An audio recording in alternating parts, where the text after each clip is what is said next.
Douglas Conservation Commission meeting. There's an echo on your computer. See.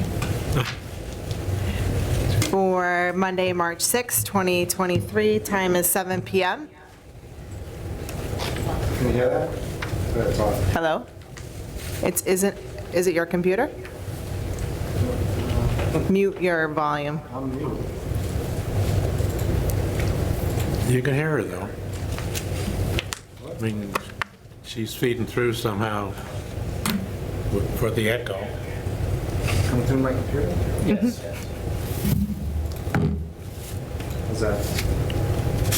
Hello? Yeah, better. First item, new business, public hearing, notice of intent, 36 Maryland Drive.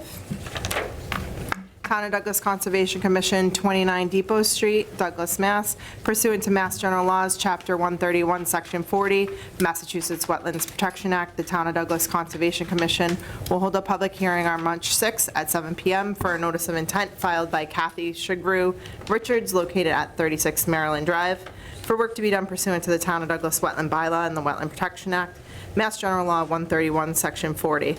The proposed work involves proposed construction of a barn and driveway. The proposed construction activities are within the 100-foot buffer zone of bordering vegetated wetland. Public participation will be available by attending the meeting at the Town of Douglas Municipal Center located at 29 Depot Street, Douglas, Mass., or pursuant to Governor Baker's June 16, 2021 order suspending certain provisions of the Open Meeting Law, General Law, Chapter 30A, Section 18.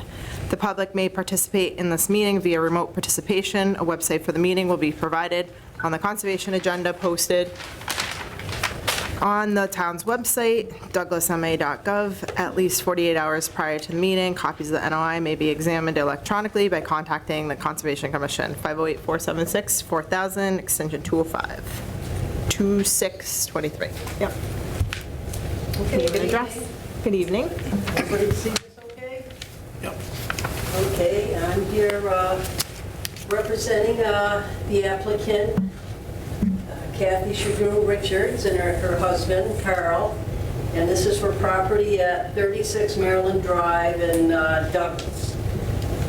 Basically, what they would like to do is build a 24 by 30-foot barn, driveway, and construction activities are within the 100-foot buffer zone of a wetland. So just to get your bearings here, here's Maryland Drive, dead ends, and then we have Sandra Circle right here.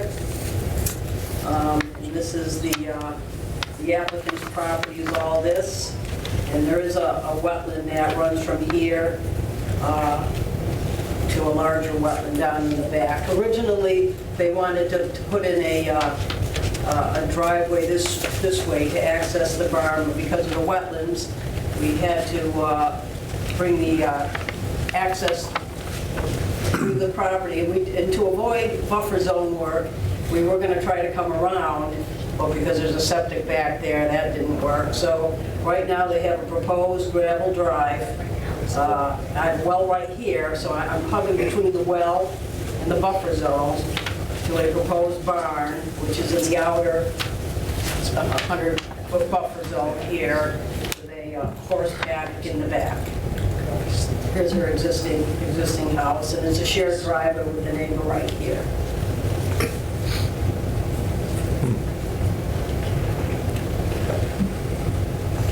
So we did look at several different alternatives to minimize buffer zone impacts.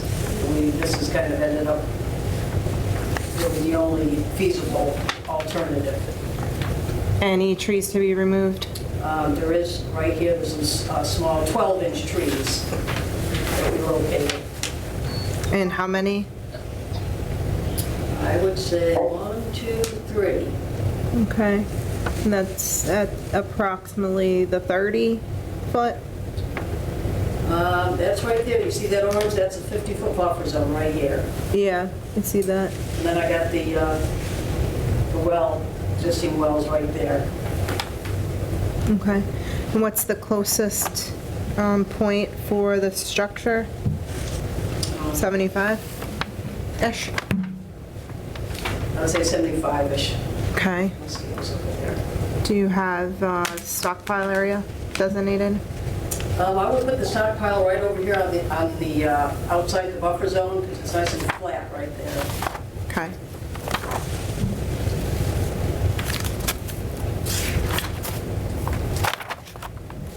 Board, any questions? Is the area for the proposed barn, the driveway, and the paddock all to be cleared as well? Because it shows a tree line. Yes, that's true. There is trees all throughout there. Yeah, that's all. Yeah, that's right. I didn't locate all those trees. I just, right there. So you haven't shown the proposed tree line? The The proposed, yes. Yeah, right Not there. existing. Right, so the proposed tree line is not shown on this plan, correct? Right Because here. It is shown, It the is. green. that's existing, you said. The green is existing. Oh, proposed tree line. Yeah, I guess the proposed tree line will be moved back here. No. Along the erosion control line. No, that's existing tree line, is at the erosion control line. Proposed is what you have shown. Right? This is the existing tree line, right up here, existing. So once we clear this out, obviously the proposed will be pushed back. What?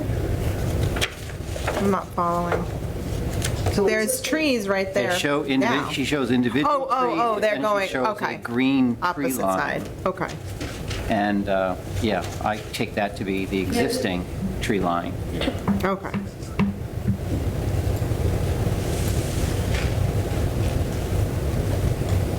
Is that because you were outside the 50, or? what's outside the 50? You No, didn't there's count those Some of that trees. clearing is Well, because inside. initially we were going to try to keep the barn and the paddock here, but it was too close, you know, so we pushed things out a little farther, more than I expected, so yeah, we don't go in there. This is lawn area, so that's why we grabbed those trees in the lawn area. I didn't count trees in the woods. Okay. So your erosion control line is the limit of disturbance. Correct.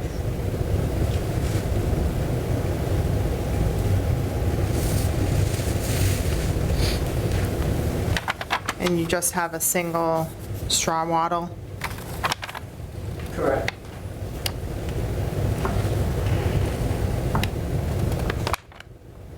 Steve? I didn't get out there for the snow. Okay, And okay.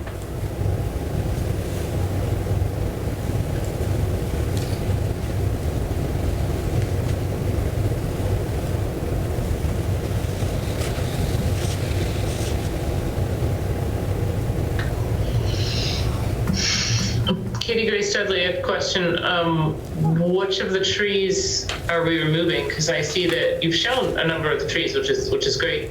Is it just the ones that are in the driveway that are being removed, or is it the ones just inside the driveway as well for the grading? Or is there grading? Inside the driveway. Some of these that are right on the edge can be, you know, worked around. I wouldn't think we'd have to take this one out. We would just, you know, adjust the driveway a little. It's a gravel drive to access their truck and horse trailer. So how many trees are you removing? Is it just Okay. the three? Three 12-inch trees. I see there's a 24-inch tree right here. I'm sure we could avoid that. No, Okay. Katie, we don't know because we don't know how many trees are in the area of the whole barn, the driveway, parking area, and the paddock. All that area has to be cleared as well. That's correct. I didn't count those trees. Oh, yep, okay, no, Yeah. I see the tree line now. Yes. Okay.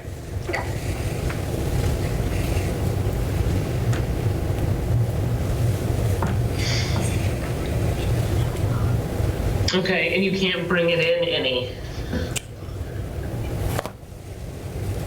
Bring it in anywhere. Bring this space in so that you could, like to see more trees retained between the 50 and the 100.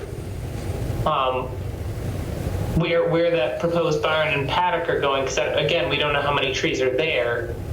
And you can't move the barn or the paddock any closer to the house, I assume, because of the grading? Well, we're trying to keep it, so you don't want it right up next to the house, so Yeah. this is all lawn area. They do have a shed here, Horses. so we do have to, come in with the driveway without moving that shed. It just seemed like the most practicable place. Those are something crucial. What?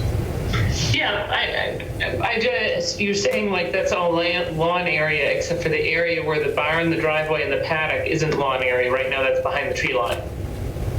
Correct. Yeah. Depending on each other. Who's, please mute. Dan, Mr. Heaney, could you please mute could you please mute? Who else needs to be muted? Everyone else, please mute your microphones. Thank you. Okay, thank you.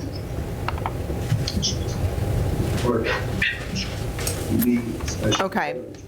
Please mute your microphone if haven't been called on. Mrs. Myers. See me up there. Okay. Eric. I guess we can't move the shed anywhere, so we can move the barn a little closer. So this will be storing animals, correct? This barn is for Correct. the So- horses. Correct, so you don't want to be real close to a house. Yeah. And that's a consideration also. And as far as a manure pile, what's the plan for that? Well, they do know somebody that would be picking it up Okay. quite frequently Okay. for gardening purposes, but we do have if we do have to stockpile for short periods of time, it would be here, outside the 100-foot buffer zone, in that flat area. Okay, good.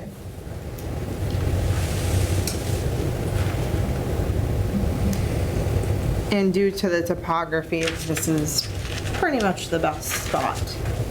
So you kind of went through all the options. It's fairly flat here, correct.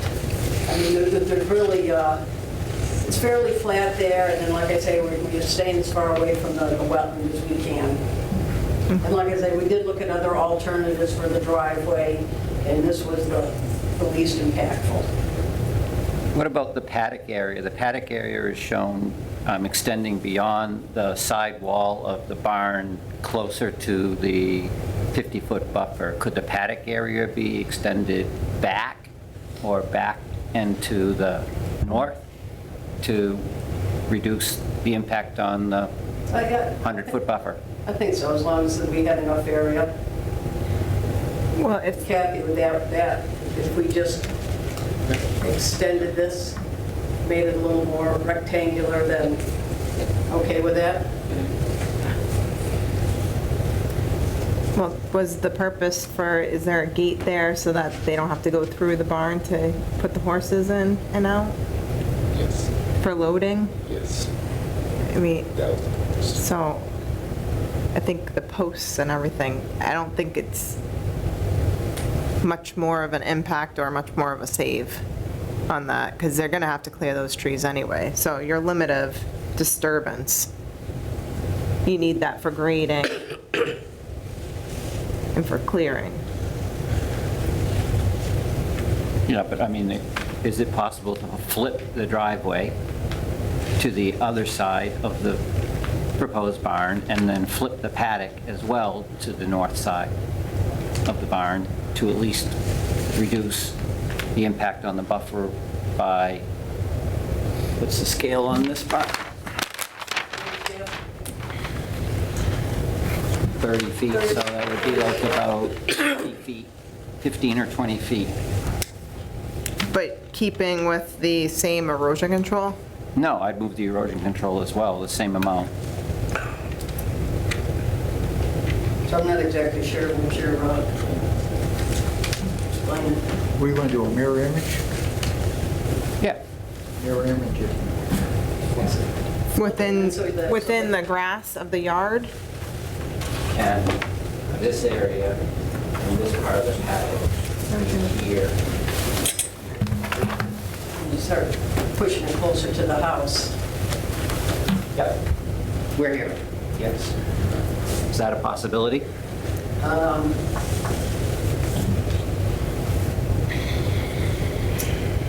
I think the preferred choice is right here. I really don't want to keep moving it closer to the house. Great. Yeah. What's the distance from the house to the barn right now? Let me get my scale.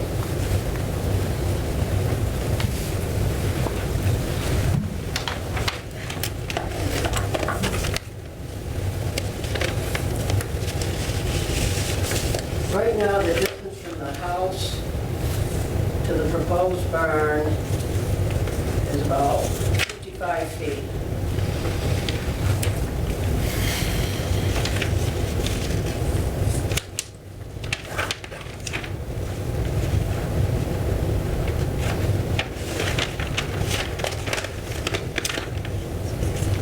Mike, anything?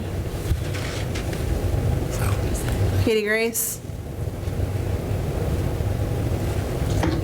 I can understand, well, I don't think it's a big deal if it's closer to the house, but I understand that's not desired. I'm gonna guess that the paddock is the way it is to save on the amount of fencing. I would only say that the paddock maybe could be moved into, right now it looks like it's about 2 feet, depending on the scale, further into towards the erosion control than the driveway is. I would think that you could shift the whole paddock about 2 feet in and still retain the same amount of square footage within the fencing line.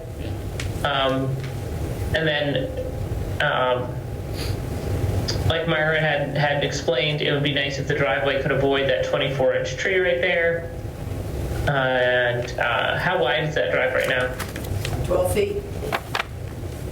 Okay, no, that's fair. I understand you gotta get a trailer through there. Yeah, anything that you could do to shift it away from the wetlands. I'm very sensitive to the paddock. Understood that, any manure is going to be removed, but that's always an issue because that's going to wash out into your wetlands and increase your nitrogen levels. You're going to have problems there. I'm also concerned about the trees, the tree line along the driveway because I'm worried about shading for the wetlands there. Removing all the trees is potentially going to warm up that whole area. So moving even parts of the paddock in a few feet, I would appreciate. Okay.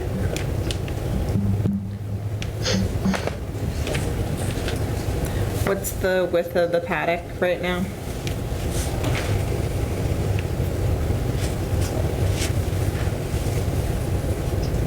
The width of the paddock is about 40 feet. From,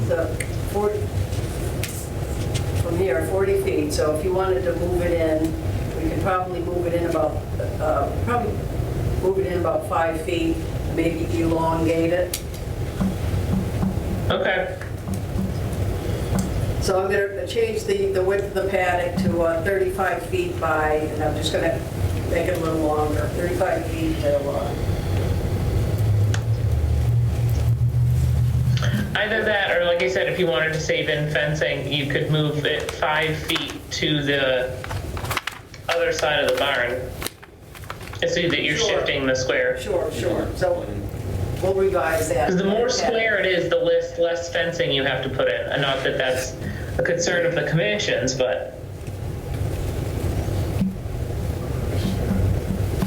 Okay.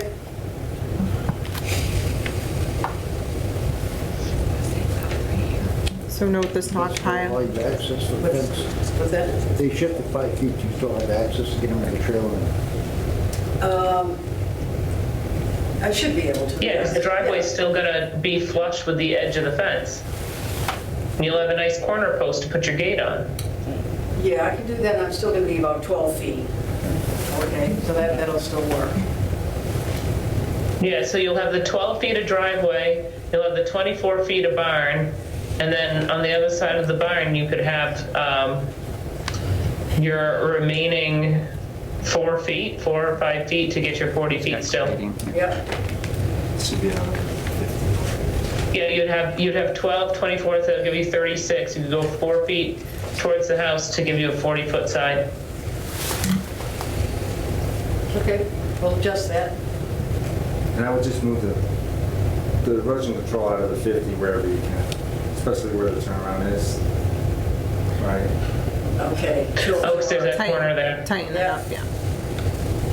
And then note the stockpiling and temporary manure storage.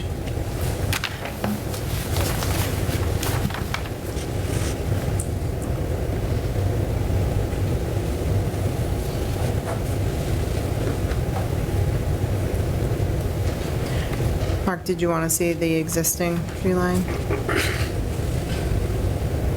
I want to see the proposed tree line, the existing tree line shows. Yeah, I meant to say, I was looking at it backward. So proposed tree line. Okay. Board, anything else? Anyone in the audience have questions or concerns regarding this hearing? I just have one question. My name is Okay. Dan Alves, Name and address, please. 34 Maryland Drive. Yep. And my only concern is specific to the wetlands, because my wellhead, last time that I measured it, between the pooling of the wetlands that are in my area and my wellhead is 55 feet. So the waste management and governance of that, because we all know that it gets conveyed if the property is sold, and I have some concerns that the wetland that is, part of the Richards area, is it, does it have any, connection to the wetlands that's in mine? And then waste management, that's my only concern. Actually, the wetlands here, there's a culvert under Maryland Drive that feeds this first one here. And then there's just barely a swale that I think only during high flows, that wetland then feeds into this bigger wetland down here, which then feeds that way. So yours is the initial wetland. What's that? Yours is the initial wetland. Yeah. Yeah, From- this is- Yeah, so it would feed the opposite way. Right, so this water feeds this way and then down this way, and anything over here, stormwater runoff would run up this way, it would not head over that way. And what was your question about the waste management? But not Just necessarily. runoff? Well, just to make sure, I want to make sure that there's some type of a governance so that it just doesn't stockpile. And, right? Board of Health? Yeah, you'd contact Board of Health. Okay, anyone else in the audience? Okay. Board? What's the next date? March 20th. Nope. March. Somebody say something? Mike, was that you? I'll entertain a motion to continue. So moved. Motion made by Mike to continue to 7 PM, March 20th. Second. Second by Eric. All those in favor? Carrot side. Joe Fitzpatrick, aye. Mike Greco, aye. Mark Mangumai. Continue to, Dudley, aye. Okay. Thank you very much. Okay, thank you. See you on the 20th. Okay. Next item, 724.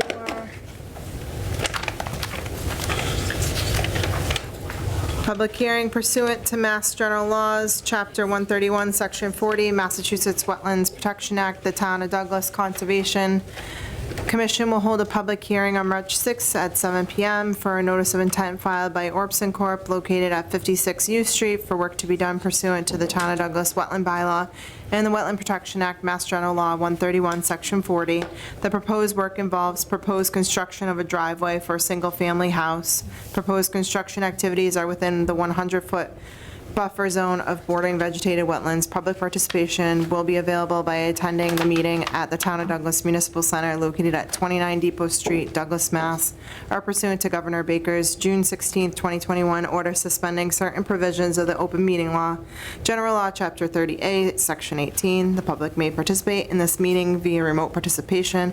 Website for the meeting will be provided on the conservation agenda posted on the town's website, douglasma.gov, at least 48 hours prior to the meeting. Copies of the NOI may be examined electronically by contacting the Conservation Commission, 508-476-4000, extension 205.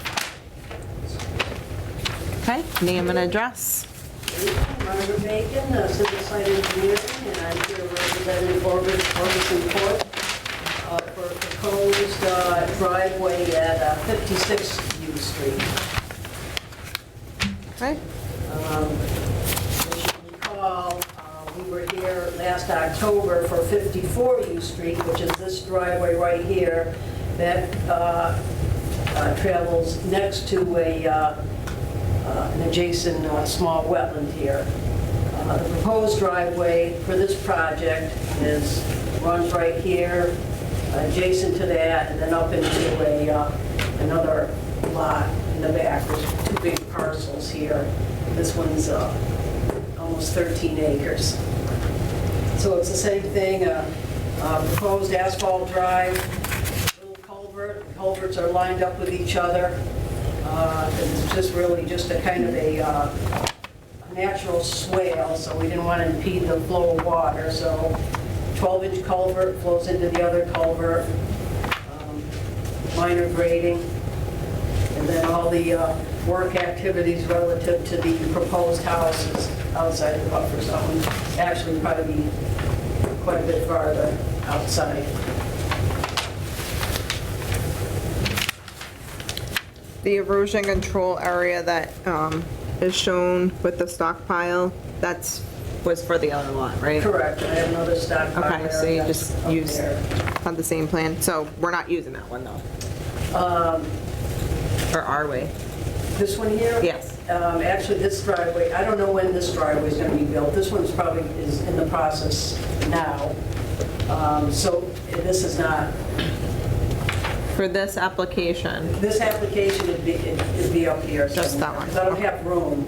I just have I think that's about 20 feet wide up through here before it widens out. okay. So you did include the poles install in your application, right? The poles, the electric poles for school? Yes, I do. Okay. Those are just, Those are included. Suggested Did you get, locations. the abutters list, did you get hold of that one abutters list that? Yeah, well, actually, I got another abutters list today. The assessor's office gave me the latest and greatest, and so I compared. And everybody's the same except for this person here, Amelia Pyers, which I did contact yesterday, and I sent her a copy of the plan. So and her main concern really was, where's the house going to be located, which I don't blame her since she's building hers right there, so. So imagine on this lot, it'd be further up in the back. You want to see the video? Sure. And do you have a DEP number? Oh, no, I don't have a deed number for this lot yet. No, I checked first before I left the office. Okay.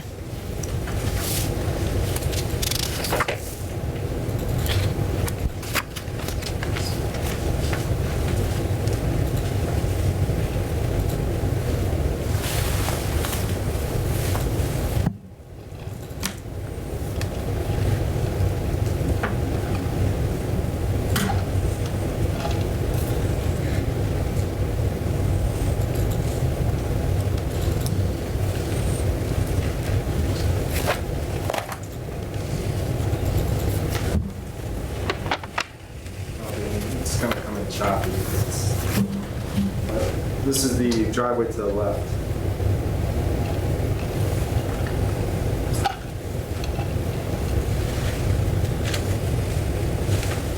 The driveway, the one you're talking about is up into the right, through those woods. Those rocks is where the resource area is.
Do you know what the plan for the wood chips is? No, I mean, it's kind of strange that they put wood chips down for a base. I don't think that's, not finished. Why? no, not the building. I think it's temporary for now. Is it? Yeah.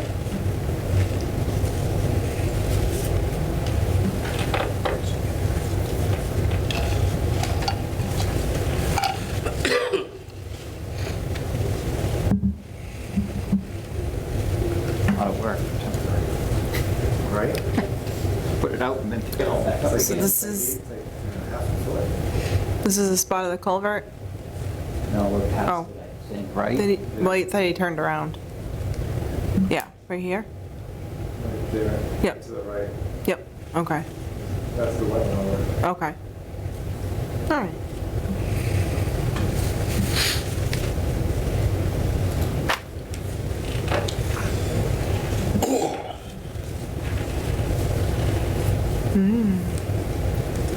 So tell us a little bit about that culvert, and you're proposing another culvert for flow. So have you seen a lot of flow out there?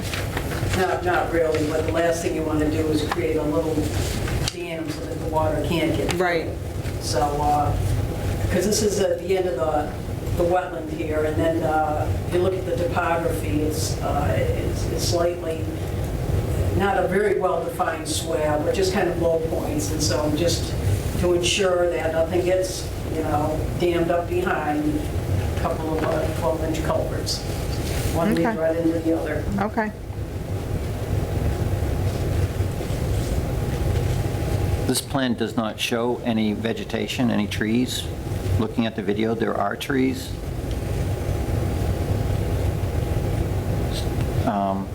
So should this, I think this plan should show the existing trees, and I'd like to know, what's being removed.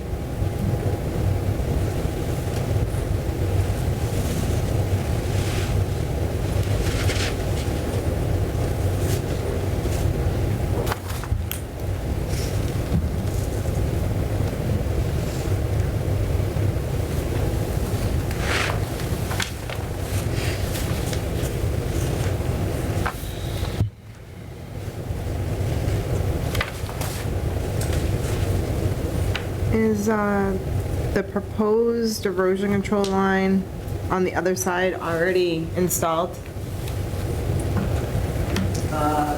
In between? No. That's not installed yet? No. Okay.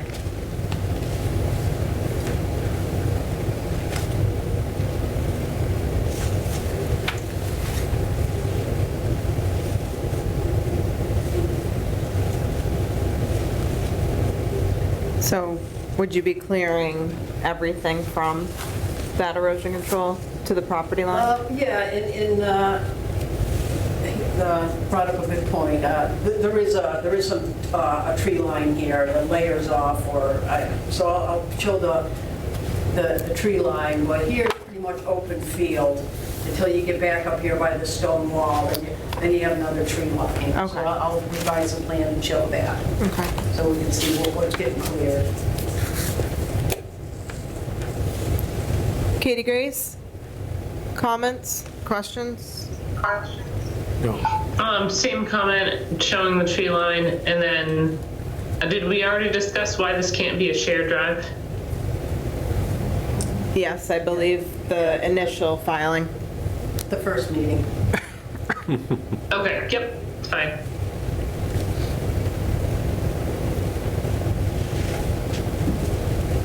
Then I might as well ask, what's the width on this drive? 12 feet wide? Okay. What's the width of the clearing?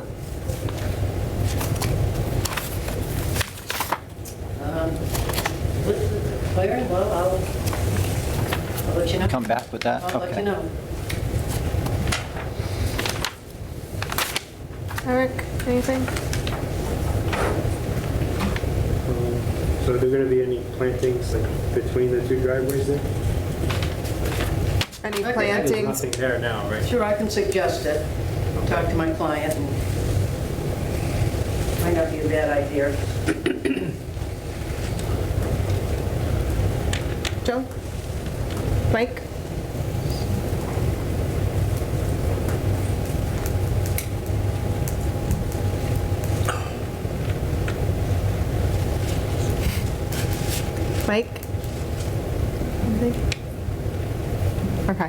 Anyone in the audience, questions, comments regarding this hearing?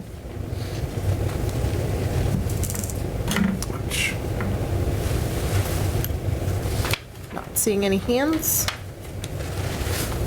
I'll entertain a motion to continue, 7 PM, March 20th, 2023. So moved. Eric, second by Joe. All those in favor? Eric, second. Joe Fitzpatrick, aye. Mike Greco, aye. Mark Mangum, KG Dudley, aye. Okay, thank you very much. Okay, thank you. I think you're using an old version of the ad also. There's a couple, yeah, there's Yeah, Jen's at least got- a couple words missing. She's got the latest and Okay. greatest. Thank you. Yep. Okay, time is 7:37. Town of Douglas Conservation Commission will hold a public meeting for Johnson Machine of Spruce Hill Assets LLC on March 6, 2023 at 7 PM in the Municipal Center, 29 Depot Street, for work to be done pursuant to the Town of Douglas Wetland Bylaw and the Wetland Protection Act, Mass General Law, Chapter 131, Section 40. The proposed request for determination of applicability work location is 45 Martin Road, Douglas, Mass. And the applicant is requesting permission to seek a determination that Southwick Brook is an intermittent stream. Public participation will be available by attending the meeting at the Town of Douglas Municipal Center located at 29 Depot Street, Douglas, Mass. Pursuant to Governor Baker's June 16, 2021 order suspending certain provisions of the open meeting law, General Law, Chapter 30A, Section 18. Public may participate in this meeting via remote participation. A website for the meeting will be provided on the conservation agenda posted on the town's website, douglas-ma.gov, at least 48 hours prior to the meeting.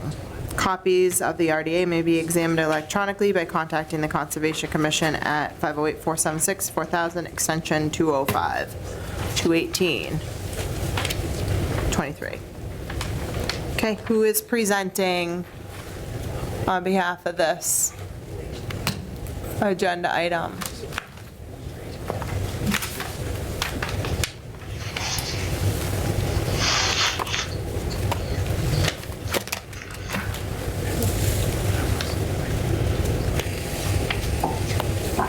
Name and address, please. Is this for the 45 Martin Road? Yes. Okay. Hi there, my name is Mitch Maslanka. I'm here for this this meeting. Welcome. Thank you. So I submitted a request for determination of applicability for this site for the stream that flows through the site. It's called Southwick Brook, and it's a perennial stream mapped on the USGS maps. And we did some historic research and found that in 2007, a determination of applicability was issued by the Douglas Conservation Commission, determining that that stream was an intermittent stream based on the Wetlands Protection Act. So I had filed this RDA, basically just showing the determination from 2007 in hopes that the Conservation Commission would be willing to reissue a determination of applicability stating that the stream is intermittent. So if you guys have any comments, let me know. I know we had some comments from Ecotech. They had responded to the request, and they had basically stated that they believe current documentation should be provided for the stream determination. So when I filed, I had looked at the Wetlands Protection Act and that section about how to determine a stream if it's intermittent, even if it's shown as perennial. And I do know that documentation needs to be provided. So I was banking on the previous determination of applicability, having those documentations showing that the stream was dry for 4 consecutive days in a 1-month period, meeting the criteria. Unfortunately, when I looked through the historic documents in the Douglas records, Not all those pictures are present, so I was mainly just banking on the Douglas Conservation Commission's previous understanding that they had issued the determination of applicability,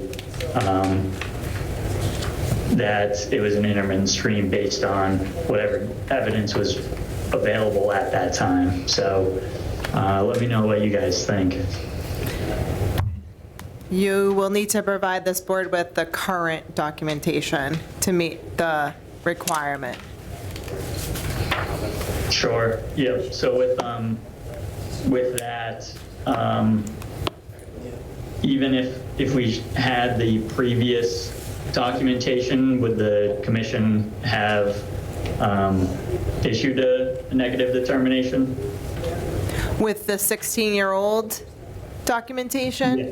No, I don't believe Yep. so. So our peer review opinion is that the information needs to be current. So unless you have something in the Wetlands Protection Act that says that we can use historical data without current follow-up within the 12 months, then we'd have to go with that opinion. So you received this on around February 22nd, correct? Correct. yeah. Okay. So you didn't find anything else? You didn't do any additional work to submit? So we reached out to Art Allen. He was with Ecotech. He wrote the peer review letter. And he was saying that he believed that we should provide documentation for the current status of the stream. But after talking with him, we did, go over how the Wetlands Protection Act doesn't say that new documentation has to be provided at every new filing. It was more, you could just have those, any 4 photos within a 1 year period showing the stream not flowing. So, our position was you could show those 4 pictures, no matter how old they are, to prove it is an intermittent stream. And Comment from DEP. that would, Sorry. sorry, what was that, Steve? What was the comment from DEP? I can get the email. We have to print it out. That's So okay. the comment from DEP was also along the lines of Ecotech's, saying that we needed new documentation to be provided. But again, I didn't see anywhere in the Wetlands Protection Act that would suggest that we needed new documentation. And I thought that determinations never expired. Yeah. Yeah. Which, so this was the same property, correct? Correct. As, okay. Art's not on the line yet, right? Is he coming in person? So you didn't have any additional information that you could submit to us? No, because at the time we filed, it's February, so the stream is flowing now. Right. So we weren't able to go out there and document field conditions that were dry stream bed. Yeah. But, if we could have, we certainly would have. They're on the $90. Yeah. Yes, okay. Board, what are you thinking?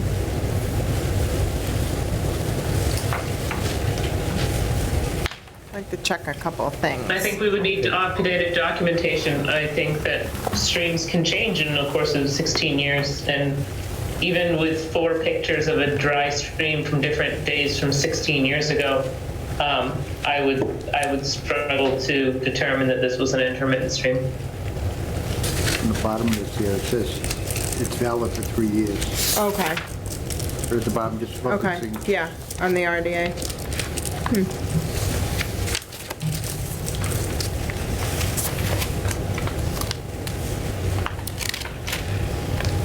Okay, I so, would agree with Katie Grace.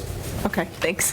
Thanks, Mark. Would you like to continue the meeting to the next agenda? Sure. So if I continue, what kind of evidence or supplemental information would you guys be looking for me to make it so you guys can make a determination? You want the email from the DEP too? Yeah. Could you pull up your email from the DEP and read it to us? Do you have that?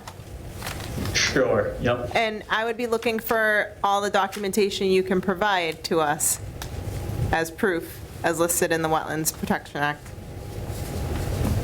Yep. I mean, So at current, the documentation in the Douglas inventory, there was only a few pictures shown and it didn't have all four. So it was a bit difficult to, if I were to submit that as our documentation, it wouldn't exactly hold up to the standards. But I was figuring, in 2007, the Conservation Commission must have had that data and documentation. So I'm not entirely sure where it's been, but if anyone has more info, I'd like to know if it's available. well, the record is available for viewing, and we only have so many things on the record, right? Okay. Okay. Do you want to pull up the So- DEP? Yeah. If you give me just a second. Yep. I'm just pulling up DEP's comment, but it's Okay. saying I can't share right now. Oh, you could just read it. Oh, okay. Says, hello, Mass DEP is in receipt of the attached RDA. Please provide the supporting documentation that corresponds with the previous determination for this site to the Douglas Conservation Commission and Mass DEP. If there is no supportive documentation, new documentation for this site as per the regulations must be submitted. An expired determination cannot be used as evidence without including the original supporting documentation. Okay.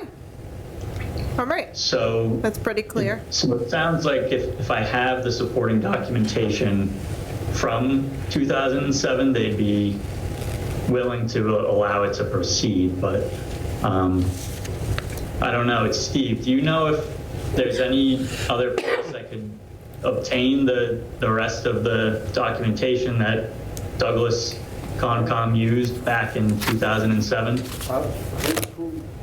Who gave you the file?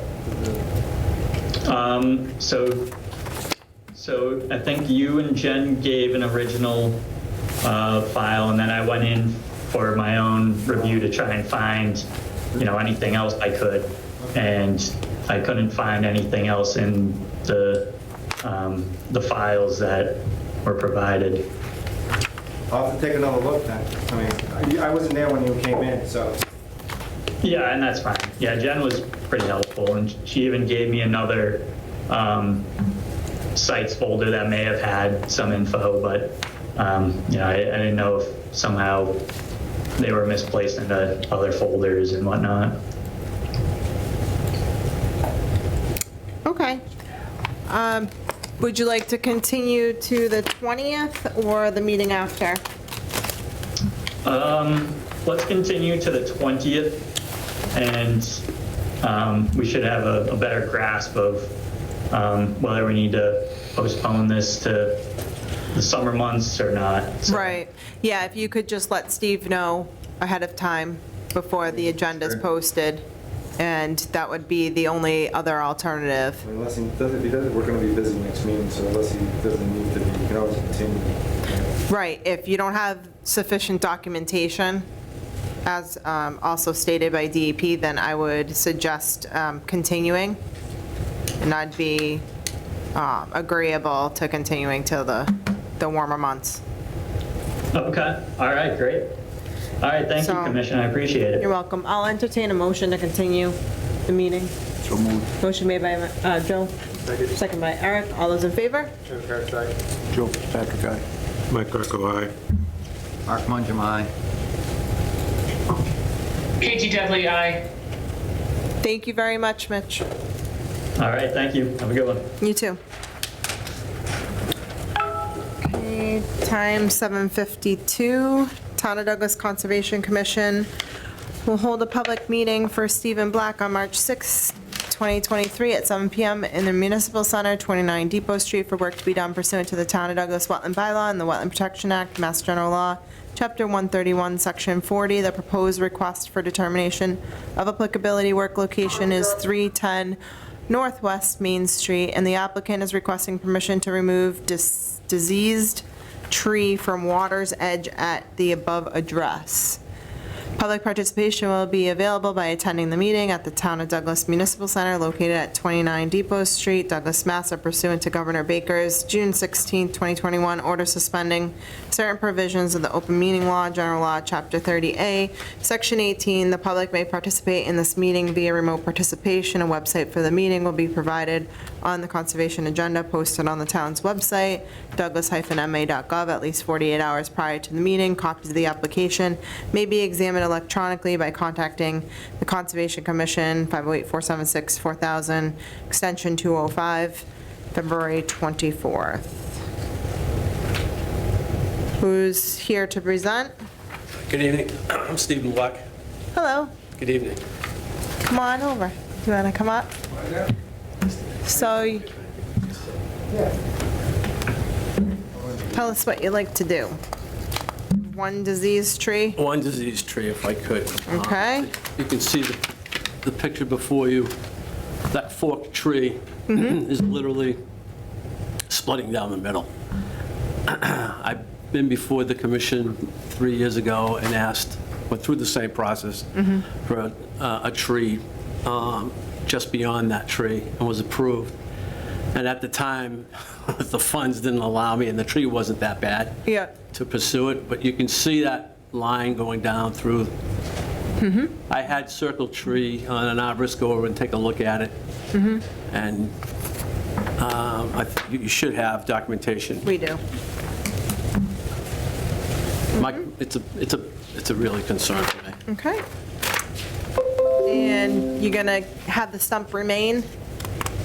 Sure, if you want Stump me to do that. remain? Sure, I think I should anyways, just for erosion. Yeah. So close. Okay. You grind the stump, correct? Well, if they want. Just at the level of the ground level, Yeah, right? okay. Remain or ground. Eric? Phil? Mike? Any comments? No problem. Okay. Katie Grace? Thank you. Can I ask one quick question? I was wondering if we could recommend a replacement tree. Understood that this one, because it's clearly dead, is not providing any shade. But didn't know if you'd be interested in planting a new tree to try and shade that waterfront area. I have no problem with that. I mean, it depends. You tell me what you want for a tree down there, but I have no problem planting another tree down there. I would say a friendly suggestion. I have no problem doing that. Okay. I do have one quick question, though. Yes. If I could. Sure. And this is just a question for my information. Okay. We didn't vote yet. Oh, go ahead. Vote. So do I hear a motion for a negative determination with either stump to remain or ground? So moved. Motion made by Mike. Second. Second by Joe. All those in favor? John Carroll, aye. Joe Fitzpatrick, aye. Mark Mangum, aye. Mike Greco, aye. Katie Dudley, aye. Okay. Thank you very much. You're welcome. Just a quick question. Maybe you can straighten me out on something. We have a tree warden in town. Yes. Why is it, and I just need a quick explanation, why is it if you have a disease, I understand clear cutting, I understand driveways, I understand new building, but if we, in town, if we have a diseased tree, forget about me for a minute, but a diseased tree that you come down and look at, the warden looks at it, blesses that it is, and we have the documentation that it is damaged. Why is it that we have to go through, and it's just a question, $125 through the Telegram Gazette? I don't mind the $100 coming through you for the Yeah. permit, and going through a hearing process when it's obviously a situation that's liable, instead of coming through here. Just a brief explanation why. I think it's more so that when there isn't this situation that's so cut and dry, that there's some monitoring. So the RDA process, what you went through, requires the advertisement. But maybe we look at our local bylaws and have it not be a permit to remove it. Got it, understand. So it's more of a, to make sure, because yes, your situation is very clear cut, but other people. No, I understand. Other people's may not be. Right, no, I understand that. Yeah. But just in this type of a situation, any property owner. You can suggest maybe in our local bylaws to allow it as a right to remove if the tree warden signs off. There's ways to do it. Without coming to a hearing. Yeah, Okay, thank you so much. You're I appreciate welcome. your time. thank you. I mean, if there's 1, 2 trees, it's reasonable. If the tree warden says, hey, it's diseased, it's a liability.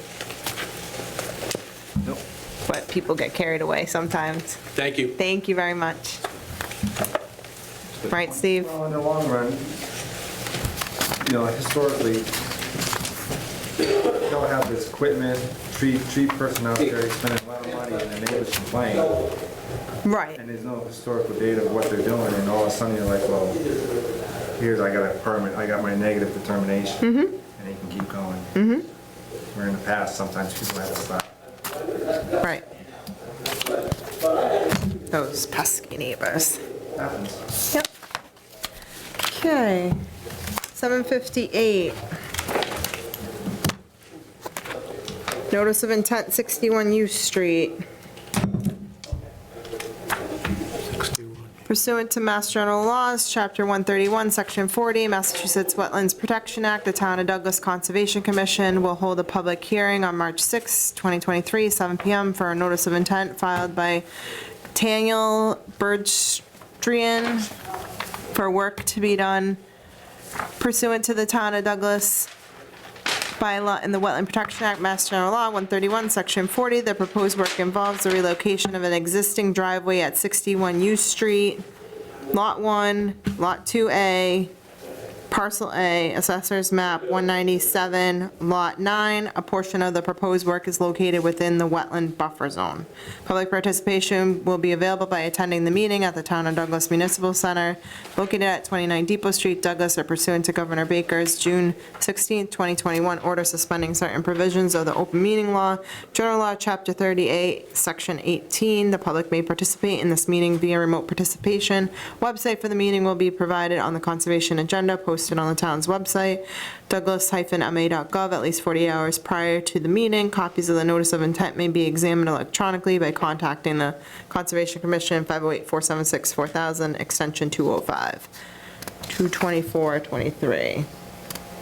Who is here on behalf of this public hearing? Name and address. Yes, my name is Joyce Hastings. I'm from GLM Engineering, and I represent Daniel Bedrosian. Could I share my screen? Sure.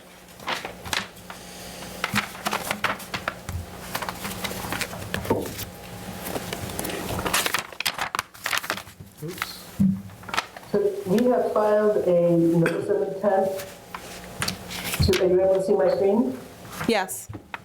So we filed a notice of intent to relocate an existing driveway that serves Lot 57.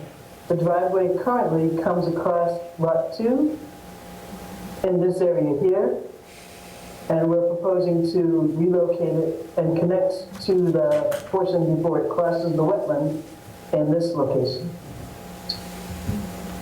So this is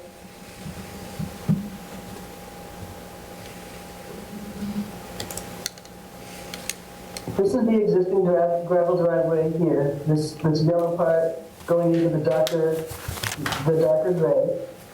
We have a wetland here connected with a culvert under the existing driveway that is associated with an inlet stream that flows through this wetland area here. We have the 50-foot buffer zone and the 100-foot buffer zone. Again, this is the existing gravel driveway, and what we're proposing to do is to construct a new single-family dwelling here and relocate this driveway to come down along the property line here. This is where the existing barn sits. This barn will be raised to construct this dwelling. The dwelling will be outside the 100-foot buffer zone. This is where the driveway will come in off of U Street and will come down and connect into the driveway before it gets to this section here.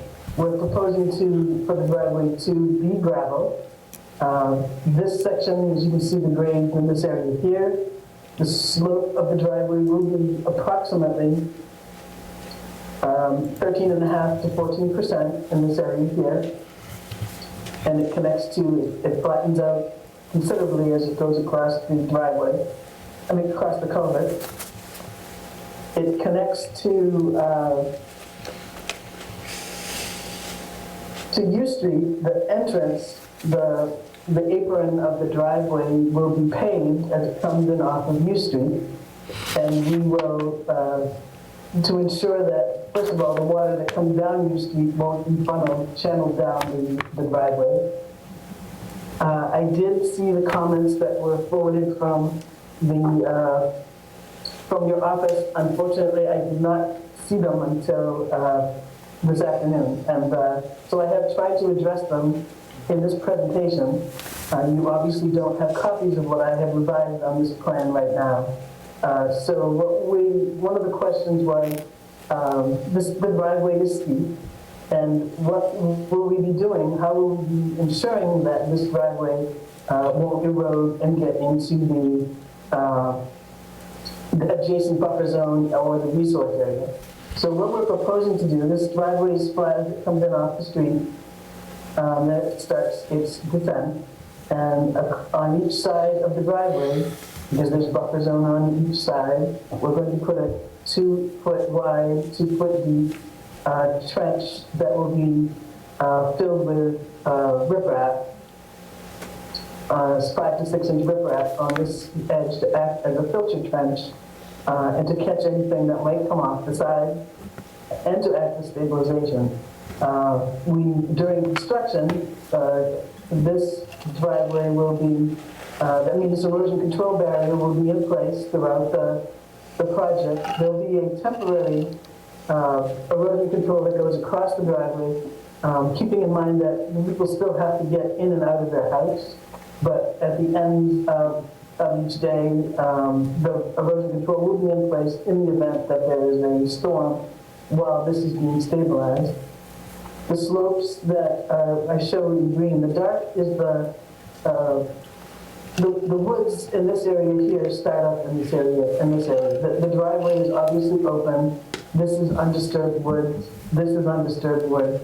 The light green that you see are the areas that will be opening up just enough to get the grading down through. All work for the houses will be up above the outside the 100-foot buffer zone, and there are erosion control barriers associated with that work. This light green area, again, will be the area that we use steel for stabilization. We'll be loaming and seeding the slopes, and all erosion control will remain in place until those areas have become established. There was no intent to mow this. It's to remain, just to be able to grow natural. The area that's this tan color is the portion of the existing gravel driveway that will be abandoned. And I've added a note that this area will be loamed and seeded with a conservation seed mix, and it will remain unmaintained. I've added a stockpile area outside the 100-foot buffer zone up this driveway will be installed before the houses go in, so we've got a stockpile area up in this, up in here. I've added a second row of erosion control around that. What might be stockpiled here would be the gravel that would go down onto the driveway. The gravel will be prepared and compacted in lifts, so this allows them to bring material in and utilize it while they're putting that driveway in. Any loam that they dig out will be utilized over in this area here outside the 100-foot buffer zone. So anything that they excavate will be removed from the 100-foot buffer zone and up into the area above the project. I believe that I've added the detail for the trench on both sides of the driveway, and noted under the erosion control detail that there'll be extra silt fence and mulch salt that will be stored on the site undercover in the event that it's needed to be used during a storm event. And that's, we do have a DEP file number for this project. It was 1068. Thank you. Okay, that was quite a lot of information. I'm going to hand it over to Steve. Yeah, so I don't think my notes got into the. We do not have any notes, I yeah. sent those back on the 25th, just so, I'm I sorry. sent the comments, not today, but on the 25th. So Steve had emailed them the 25th. No, I definitely had I had a lot of time to respond to it, but I apologize, I did not see it till today. Okay. Oh, you didn't see it, okay. Didn't see it, Okay. They were sent, so, I had a moment of panic. a lot of my concerns was with the steepness of the driveway, the runoff, stormwater management coming off the driveway, runoff coming off of U Street, if it's gonna take a left down the gravel driveway. Have you emailed the revised plan to Steve? I'll be perfectly honest with you, I drew it when your meeting started and I saw his note. Okay, okay. So no, the answer to that is no. So here's, Okay. here's a video of the site, so just start from the beginning. I'll walk down, this is all outside the buffer, this is the existing access road driveway to the lot 2.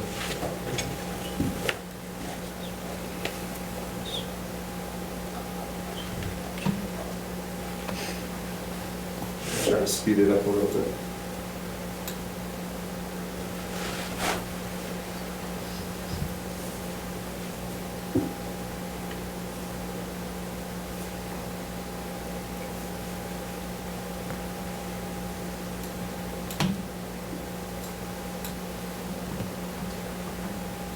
So this is where the driveway is coming down, I think. And it flattens out, and then, as she said, there's a culvert right here with an intermittent stream.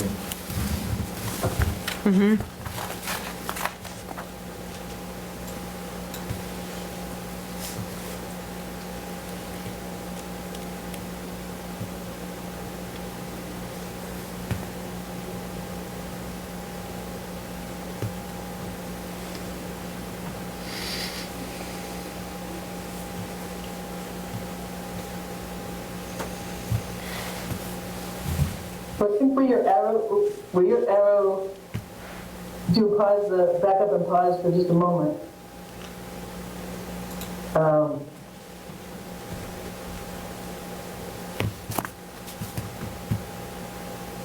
That is the area right there that the driveway would be coming down.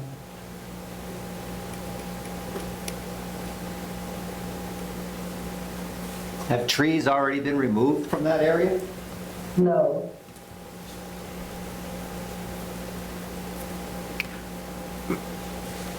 Is she saying that little hill? Yeah. Okay, We're gonna come off the U Street here and straight down okay. and connect to where I'm standing. Yeah, it's hard for me to look at the plan that we have in front of us and see everything that you spoke about. Have you filed for a driveway permit? Have we filed for a driveway permit? Yeah, did you get any comments from Highway? For a driveway permit, no. Okay.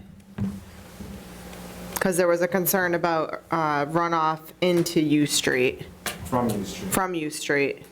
Well, Right, it's and that's gravel. It's why not we paved, would it's have a gravel, paved, so we would have a With no curb paved cut apron.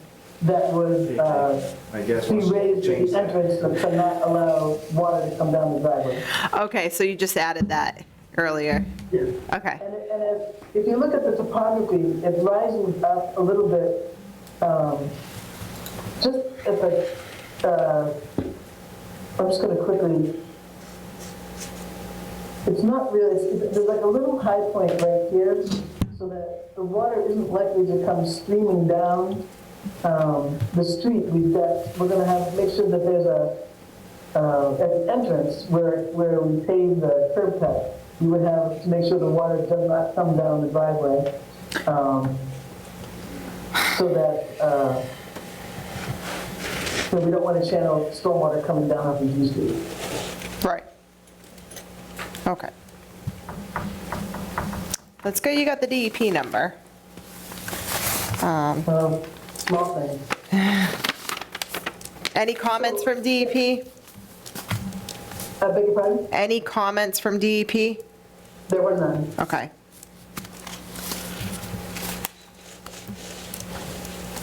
So I recognize that no one has had an opportunity to review this, and I will submit both hard copies and a PDF to Steve and to the department.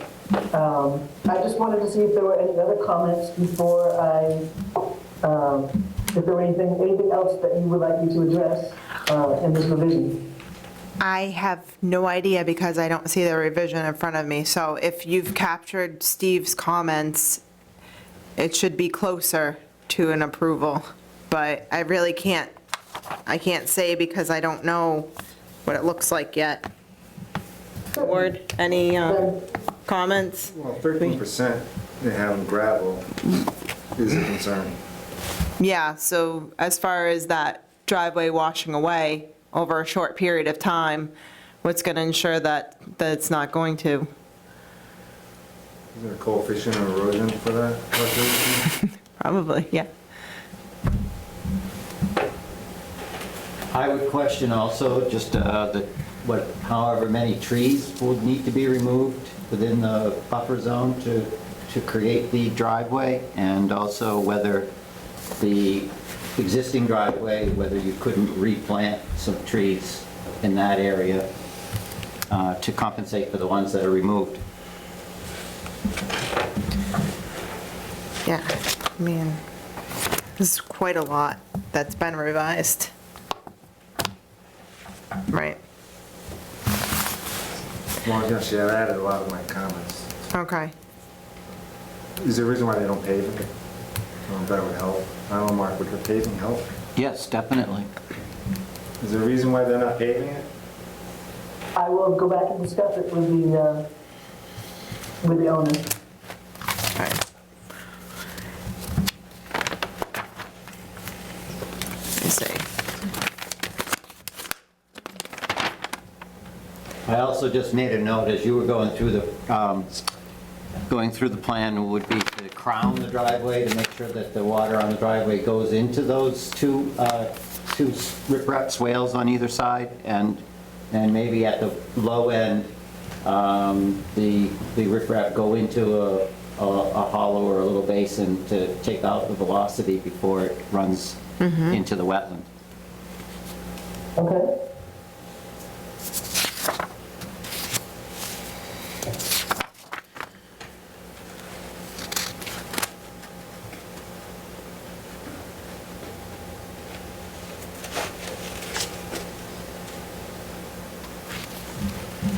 Board, any comments?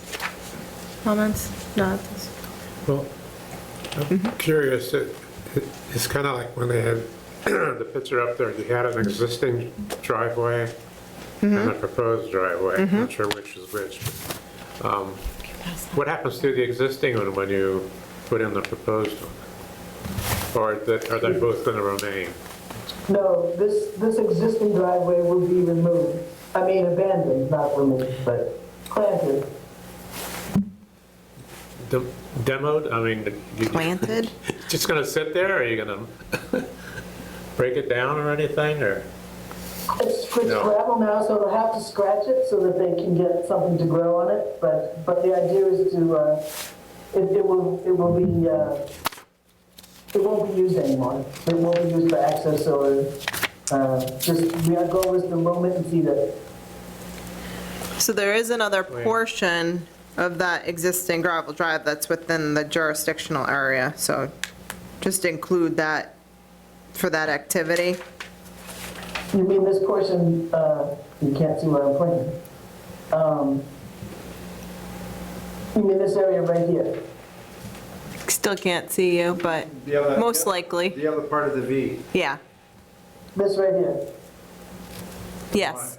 Yeah, this is the area right here where I mentioned that the abandoned section will be loamed and seeded. Right, so do you have a note on the plan? Not on your, no, on the revised plan, not on the one you are. Okay. looking at a piece of copy. Okay, just trying to remember. I've added a note here. Okay. The abandoned section will be loamed and seeded. And could you consider planting trees instead of just loaming and seeding in that area? I'm sure we can. Thank you. Katie Grace?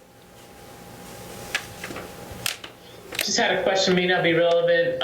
The two septic systems I'm seeing at the front, are those associated with other house lots? Those are associated with other houses? There are there's two lots in there, lot 2 and lot 1, and those would be associated with those two houses. Okay, thank you. Okay, anyone in the audience have any questions or concerns this hearing? Anyone online? Seeing anyone? Board, I will entertain a motion to I make a continue motion, we continue the public hearing for 61 U Street. to 7 PM, March To 20th. 7 PM, March 20th, the other one on the 20th. Okay, motion made by Mark, second by Eric. All those in favor? Eric, outside. Joe Fitzpatrick, aye. Mike Greco, aye. Mark Bonjamai. The 20th? Okay, Katie Dudley, aye. thank you. Thank you very much. Good night. Good night. So we have in our packet for the review discussion on grading plan for 115 Shore Road. We have a request to continue that discussion item as their consultant is in Fall River tonight. Also, our condolences to Miss Lawrence's brother for his sudden passing. She wouldn't be here tonight either, so that's good that we've continued. So they're requesting a continuance for the discussion item to March 20th. Miss Myers is on the line, so I just wanted to let her know that, that we will be entertaining the continuance, so we're not going to be discussing that item tonight. I could see the top of your head, Miss Lawrence, Mrs. Myers, so there you go. So I will entertain a motion to accept the continuance to March 20th. So moved. Motion made by Joe, Second? second by Mike. All those in favor? Eric, outside. Joe Fitzpatrick, aye. Mike Greco, aye. Mark Bonjamai. Katie Dudley, aye. Okay, thank you very much. Sorry about that. Sorry, I didn't want you to be waiting so long. Okay. Next item, 820 Anrad Public Hearing, Gilboa Street, North Street, Route 146, maps 113 to 115, lots 1 to 3, 1 to 2, and 1, 2, 3, 5, 8, warehouse project. Pursuant to Mass General Laws, Chapter 131, Section 40, Massachusetts Wetlands Protection Act, the Town of Douglas Conservation Commission will hold a public hearing on March 6, 2023 at 7 PM for an ANRAD filed by CRG Services Management LLC located at 0 and 150 Gilboa Street, 0 North Street, 0 Route 146 for work to be done pursuant to the Town of Douglas Wetland Bylaw and the Wetland Protection Act, Mass General Law 131, Section 40. The proposed work involves delineation of natural resource areas located on parcels 113-1, 113-2, 113-3, 114-1, 114-2, 115-1, 115-2, 115-3, 115-5, and 115-8. Public participation will be available by attending the meeting at the Town of Douglas Municipal Center located at 29 Depot Street, Douglas, Mass. Pursuant to Governor Baker's June 16, 2021 order suspending certain provisions of the open meeting law. General Law, Chapter 30A, Section 18, the public may participate in this meeting via remote participation. A website for the meeting will be provided on the conservation agenda posted on the town's website, douglas-ma.gov, at least 48 hours prior to the meeting. Copies of the ANRAD may be examined electronically by contacting the Conservation Commission at 508-476-4000, extension 205. 227. Okay. Welcome, name and address. Good evening. Todd Morgan, Fields Associates, Park Plaza, Boston, Mass. As noted, we're here on behalf of the folks at CRG, the same company that is currently building the warehouse project diagonally across the street from where this is. So I think there's probably a lot of people in this community who are somewhat aware of what we're trying to do long-term out here. It was mentioned in the thing, there's a warehouse project. This is just the NRED. We're not designing this thing yet, we're near there. But what we do want to do is get these natural resource areas delineated, get those locked down through this process, and then as we fine-tune the design, we at least know what we're dealing with around it. It's pretty much around the 3 sides of the site, which I'll talk about in just a moment. We have filed with MEPA an environmental notification form, an ENF, that is out there on the street, this town, and as well as the town of Sutton. Where's the warehouse? Have copies of it. So it is out there if folks are interested in seeing exactly what we hope to do somewhere in the future. So we're a little bit ahead of ourselves getting that filed, but lately, if any of you have to deal with MEPA, the timelines on those are not getting shorter by any means, they're getting much longer. I just gave Mr. Zisler the green cards. I also have a check for $2,900 to cover the peer review fees. So Okay, perfect opportunity. somebody would like to take that, or I just- I'll take the money. I'll entertain a motion to accept the proposal by Ecotech for the amount of $2,900. So moved. Motion made by Joe, Second. second by Mark. All those in favor? Eric Harris, aye. Joe Fitzpatrick, aye. Mike Greco, aye. Mark Mungem, aye. KG Dudley, aye.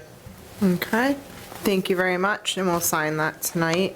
So you're just pretty much doing an update start. Have you emailed Steve the MIPA? We've emailed The probably file? 15 different people in town. Okay, all right, we get a If copy. he doesn't have it, I'm more than happy to share the link with him. Okay. I know Epsilon is working with us on that process. They started out with just who you're required to through the MIPA regulations. Then a lot of people have come back and say, hey, can I get a copy of it? So I know we're up to quite a few. If he doesn't have it, more than happy to give him the link. Okay, all right. So, Very good. to get started on this, we know Mr. Allen's going to go out and take a walk and take a look at this once he gets around to it. These resources that are on this property were delineated by Jeff DeArgo from Sage Environmental. They've been involved in this property in different ways for quite a few years. As you all probably know, this property has been subject to various delineations over several years. The flags that are out there now were last hung and refreshed in, I believe, August and September of this year. So while there was a comment earlier last week, I believe, from Steve about or from Art Allen as well, about flags being potentially old, he wanted to make sure they were all updated. As part of this process here, all the flags have been updated. And it's just before the snow fell, I was out there and walked up through this area here. I could walk that line pretty easily. So everything's in good shape. Everything should be available for Mr. Allen to take a look at. Okay, wonderful. The property itself is approximately 255 acres. It contains a lot, majority of the land in Douglas, a little bit in Sutton. We were in front of the Sutton Conservation Commission last Wednesday to start the process there. Really worried about the same spot. So we talked about these wetlands here in Sutton. They're about to have their review. They're about to take a look at it, and then we'll be back about a week and a half from now to continue that. About 70 acres in Sutton, 185 acres in Douglas. And essentially what we found out there were two different types of resources that we've got delineated on the Douglas side. We've got Gilboa Brook, which kind of runs down through this area here. The plans that you have in front of you, as well as this one up here, it's really this blue stream that runs down through.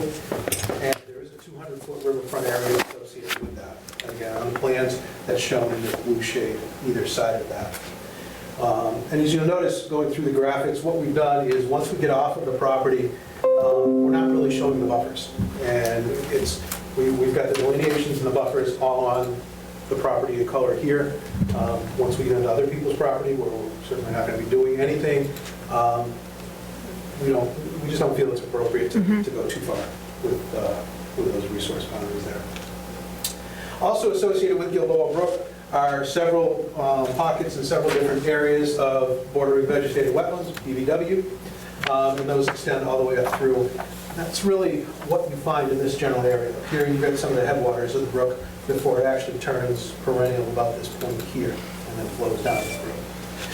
Over here we found various pockets of areas of forested wetlands as well. Those have all been delineated in different series.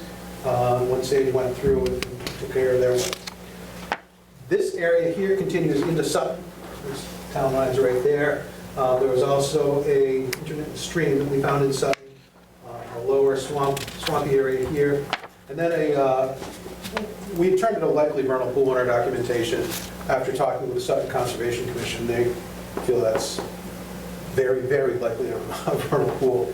However, it is off the property and we're going to be staying quite a ways away from it. The other thing that you may recall is years ago there was, back around 2011, 2010, 11, 12, somewhere in there was a proposal for something called the West Side Connector. It was basically a road that would come up through and come all the way up through Sutton and gone out to the other exit, towards the other exit on 146. That came up right across from Old Lackey Dam Road, right up through here. At some point in the future, when we do file a notice of intent, our driveway that's going to come out through here is generally in that same area. So if you do go out here and you do start taking a look at it, this is one of the areas that you're going to want to take a look at and be comfortable with. Same thing moves around. Currently on the site, there's also a couple of other gravel pit ponds that are various sizes, various locations. We have not delineated those. We've shown the location of them, but we have not delineated those as a resource area. If you come in between these ponds, there's also a crossing with a culvert that comes through Gilboa Brook right here that leads to some upland area there. Again, if you go out there and take a look around, that's another area you want to familiarize yourself with because there will be some things to go on there. We'll talk about it in the notice of intent stage. Being that there is going to be a peer review on this and it hasn't really started, that's about all I'm here to talk about tonight. Thank you very much. Unless you want to talk about other things. Board? Back. Katie Grace? Yeah, I'll look at the copy of the map sometime between now and when we actually, but right now we're just looking at the ANRAD, right? Yeah, that's correct. Yes.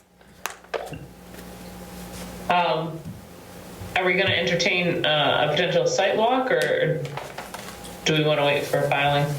I think, well, it's a filing, but we want to wait for Art's report back and minor adjustments, I'm sure. There'll be something adjusted. And then I'd say we take a walk. Okay. No, that sounds reasonable to me as well. No, I appreciate, this presentation, obviously, to give a sense of the site. Okay, anyone in the audience, questions, concerns? Seeing none online. What did Art say for his timeline for completion? 2-3 weeks probably. That's, So are you requesting the 20th? if he's done by the 20th, that would be great. If he's not, We got a lot going on the 20th. Yeah. We have Okay. a couple items not even on here. So should we entertain a motion to have a site walk after?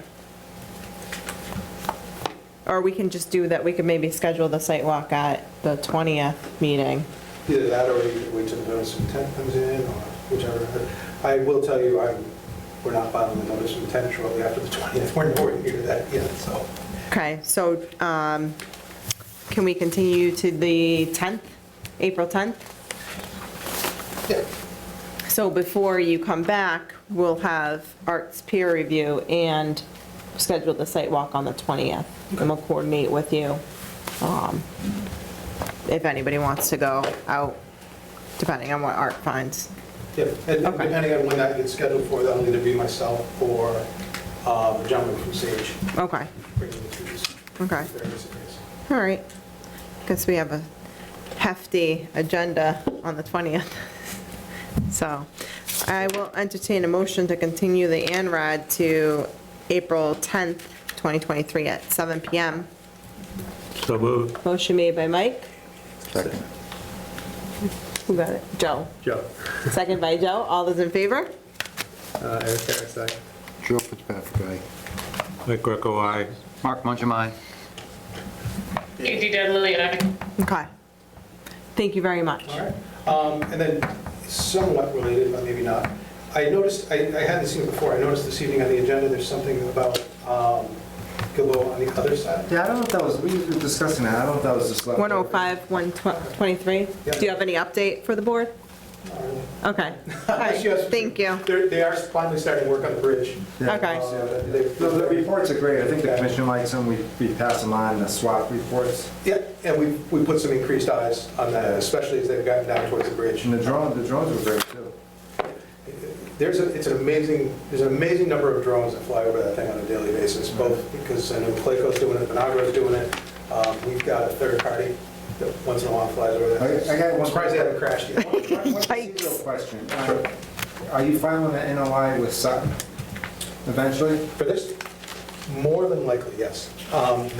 This backside actually has not, the design on that's kind Like of the project in whole, you're gonna have 2 NOIs, one in each town? We will. So maybe we'll talk with them about peer review coordination? Yeah, when we get to that point, because we've also got site plan review kind of thing. Yeah. We're going to try to talk to both towns about doing those meetings jointly, just because I think it's probably a better process if everybody knows what's going on in the entire project instead of you guys just focused on Douglas and them focused on. When do you think that's gonna be? August? I don't think it's gonna be that far out. I'm hoping, I think probably around June, July. Maybe. Okay. Hopefully not as far out as August, but it certainly is not going to be March or April. That's definite. Thanks. Okay, thank you. Old business, public meeting continued, 8:35, request for determination, 77 Davis Street. Is anyone here to present this? If you would like to come forward. Name and address, please. Bob Benarek, 107 Cedar Street, Economic Development with the Town of Douglas.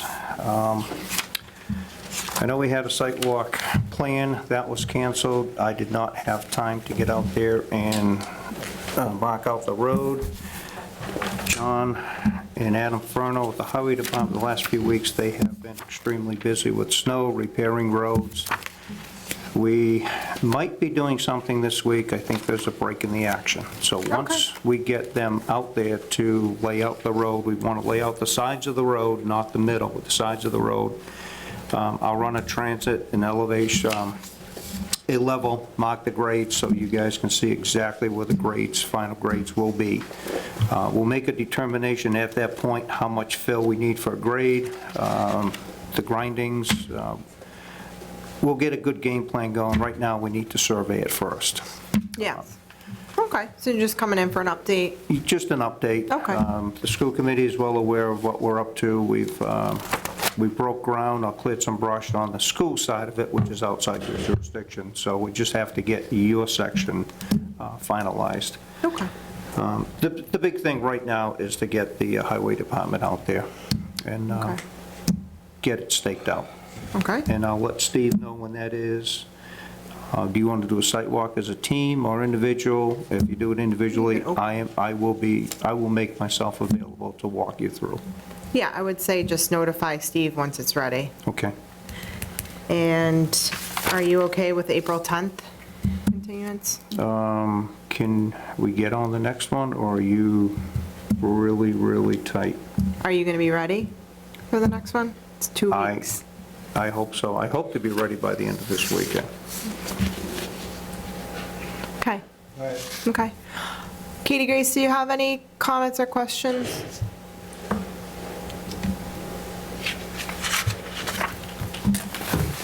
No, I do not, thank you. Okay. All right, I will. I took a look at it. Yeah.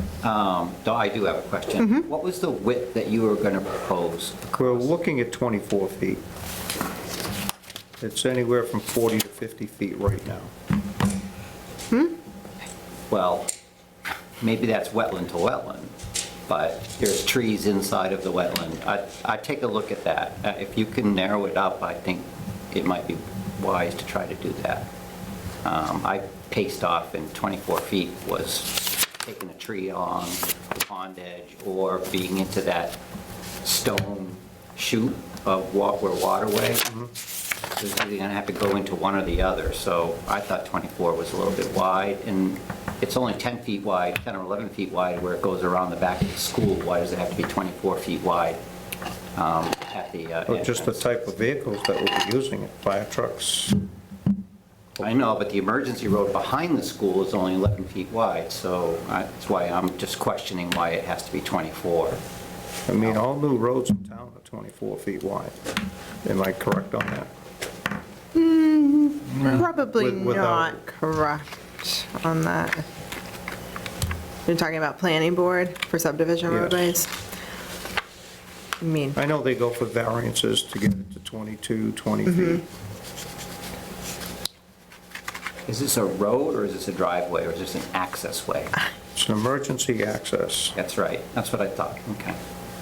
So, It's not an everyday road. right. Right.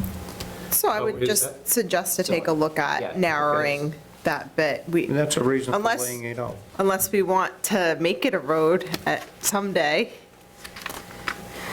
50 years down the road, we might have another school building back there. We don't know. Okay. So I think it's something to look at Yes. for the impacts. What are you going to say, Mike? Yeah, you mentioned the width. Is that like a paper width, or is it an actual paved? It would be the Width. grindings, whatever we have for Width. grindings would be the grindings width, which would be a paved width. Yeah. So I would consider that as assuming paved eventually. It's pretty wide. They're usually 20 feet for access roads. That's what they usually are, 20 feet. What you gotta look at is the entrance. If they're gonna be bringing equipment in, like ladder trucks, have them look at the turn radius coming off of Davis Street, what you need there. Yeah. Yeah, that might be what would be the determining factor anyway. Yeah, we're designing it for five vehicles. I understand it, but I mean, they need a certain radius coming off Davis Street to make it onto that, Right. so. Well, there'll be flared edges at that point. Okay. Okay, board? I'll entertain a motion to continue So moved. to March 20th at 7 PM for 77 Davis Street. Second. Motion made by Mike, seconded by Eric. All those in favor? Eric Harris, aye. Joe Pacific, aye. Mike Greco, aye. Mark Mungem, aye. Katie DeGudley, aye. Okay, thank you very much. Thank you. Good luck. Did you hear that echo? Yeah. Was it you again? That's not me. Okay. Do we have any orders to be signed? Well, yes, whatever Can you you pass approve those? tonight. Can you pass those? Well, we're not done approving them. We Okay. continue to Can use you, about everything. These are all COCs and And- extension. meeting minutes, anybody review those? First time I've seen it, but December 5th?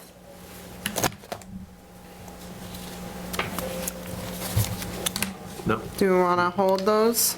Steve, is that all right? Yeah. Okay. Oh, here we go. Okay, discussion RDA 12 Meeting House Lane. Anthony Jennings. Is anyone here for that? I am. Oh, name and address, please. Anthony Jennings, 12 Meeting House, Douglas. Okay. What is your question? Not necessarily a question, just more of an update. I had previously come through with a permit to build a 3-car garage, but I'm actually narrowing it down to a 2-car garage Okay. and pivoting the way the plans previously showed it. Okay. So a little, But it's all still within the limit of almost the previous work area, so. okay, less impact, I'm sorry? less impact. Yeah, there's one tree that has a marker on it that I probably would like to remove, but it's right on the proposed site, but sits about 5 feet from where the building would sit, so that kind of has me slightly concerned. Okay. So I see you have the limit of work on the plan that we approved, right? So the March 1st plan. Oh, Where was the original? Have that? I don't. Actually, yeah, I'm sorry. This is it. Could you? I'll put it up on the. Okay. Yeah. All right. Yeah, everyone has the proposed, I'll put the original. Okay, could you zoom in to the location?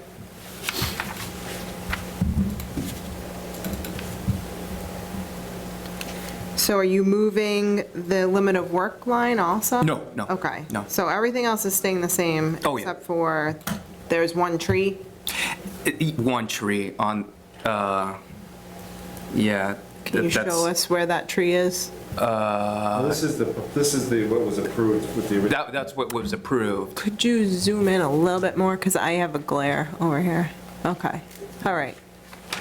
So, yeah, so what I'm trying to do is, this plan would have put me too close to that well. So I'm trying to get away from that for any future issues. So that prompted me to kind of shift things around a little bit. Okay. But this, okay, so then if the new one tree I would like to take down is on the proposed wattle, probably where it's just right in the back there. So is it on the side of work, or is it on the other side of the wattles? That's a good question. I don't know. On this, it's right in the middle. Right in the middle? Yeah. Okay, so you'd be going around if you're going to be cutting that down, going around the back side of it. No, what I would like to do is take that tree down. Right, so when you install the erosion controls, Oh, yeah, so that would go. on the backside. capture that tree. Yeah, and that would, I'm not pulling the stumps on that, so that would Okay. be- Actually, as a matter of fact, Okay. I'm only pulling maybe 3 stumps. Everything else is just grinding. Okay, so Steve, did you have a question about the change? It was such a significant change that About the reduction of the size? his plan that was originally approved, like this plan here was what you approved compared to what's in your package, so just wanted to have him give an update with the commission, see if they had any issues at all with him changing the. Well, the activity is outside the 100, right? Well, hopefully, yep. Yeah. Okay, That was it. okay, all right. Board, do we have any questions on the modification? Oops. Mark? I'm thoroughly confused, but if all the work is outside the 100, then I have no complaint. I think it's here just one tree he wants to move. One tree, yeah. Yeah. So make No sure problem with that. make sure that tree is, the erosion control is behind that, Of course. okay? Katie Grace, do you have any comments, questions? It was the same question because I can't see where you're pointing as to where the tree was, because you guys were saying like behind the garage and that looked. Well, I don't know if you guys have the new site plan or not. I do. We have the new one. Oh, yeah. So, Yeah. yep. Which the tree is not shown on either. Well, no, it doesn't, the benchmark is on it, it's showing Okay. that, yeah. Benchmark now? Yeah. Tree? Yeah. Which one? So there's a 549, and then there's a 545. 545.22. Okay. All right, Good, perfect. thank you. That's outside of the 100. Yep. Yeah, Okay, all but right. right on the line of the existing proposal, so. Yeah, Just want- perfect. Thank you for coming in. Absolutely. Good luck. Thank you, Sid. Okay, discussion. 35 Wall Street, electrical connection. Is someone here to present this? Hi, Mark Allen with Allen Engineering Associates. Can Address? everybody hear me? Yes, address, please. Yeah, address 140 Hartford Ave East in Hopedale. Okay. I'm here representing Tony and Denise Brookhouse, 35 Wallace Street. There's a current DEP file underway, and the project is under construction. File number 143-1020. I would say about a couple of weeks ago, I emailed Steve Zisk and sent him a sketch showing the electrical connection between the main house and the boathouse. And I just wanted to run it by the Conservation Commission to get their blessing. If at all possible, I'd like to share my screen. Sure.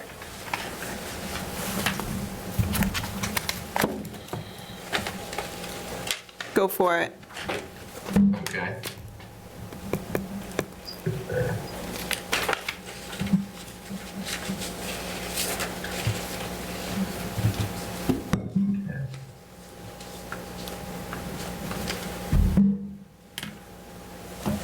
Yeah, so the email that I had sent to Steve was that we want to make this electrical connection. It was previously made when the former house was still standing. There is an existing, or there was a connection from the house previous down to the waterfront. And what we simply want to do is reestablish that electric connection, and that the notice of intent was drafted to encompass all of the utility connections that were previously made and a few new ones with a new septic system. So what we did is we went ahead and prepared an exhibit plan, and that exhibit plan kind of shows here in red that the new electrical line will be run from the house in a 2-foot wide trench that will be fully within the limit of work and fully within the existing gravel drive that will go to the boathouse in this location here. Kind of want to just kind of apologize for not putting that line work on the plan. It was intended to be there, as electricity has always been down to that location. But I think Steve had mentioned that we wanted to come before the commission just to make sure that that's okay, and that the building inspector will be okay with that trenching down to the boathouse. Okay, thank you. Board, any questions? Eric, Joe, Mike, Mark? How long do you think the trenching activity will take? I wouldn't say more than 2 or 3 days.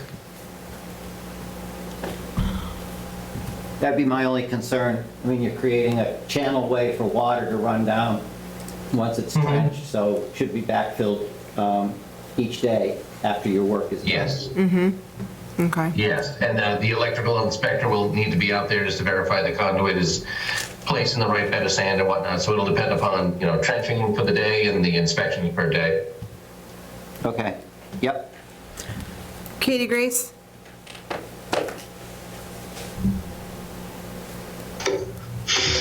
I don't think I have any comments. I guess I just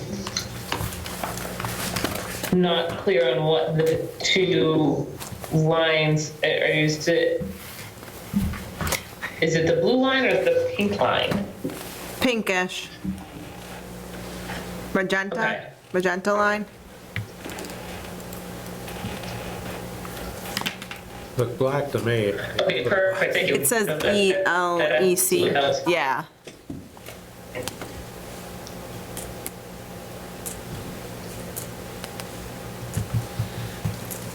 Yep, no comments.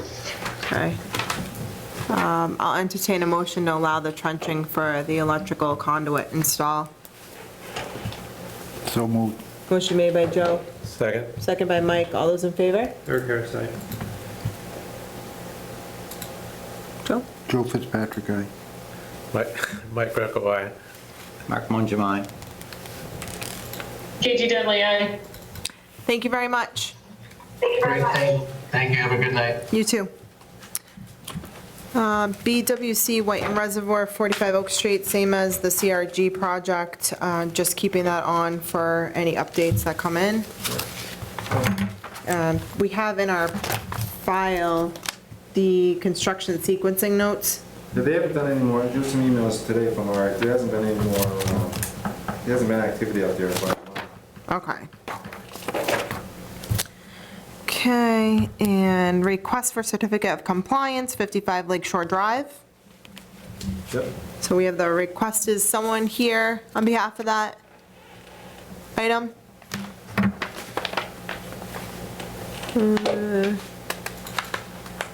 I'm not seeing anyone. Steve? Might be Kendra, I don't know. Oh, Hi, I'm Kendra Santamaria. I'm an engineer with Gary and Helen. I believe the applicant himself was going to be there this evening. If he is not, unfortunately, I'm not prepared to make a presentation about this, but I'm happy to receive any comments since it did come out of our office. I'll bring it back in tomorrow. thank you. So if there's any comments, I'm happy to hear it. Okay, thank you. I think we're good. Steve is going to show us the video. So is everyone familiar with 55 Lakeshore? This went around and around about accessing this long driveway down to his cottage. Uh-huh. So, And we had him modify the side there. Took this when it was nice and dry. I think he's done a pretty remarkable job with the landscaping and whatnot. He came in and as I'm walking down, he added some of those riprap areas to control the runoff.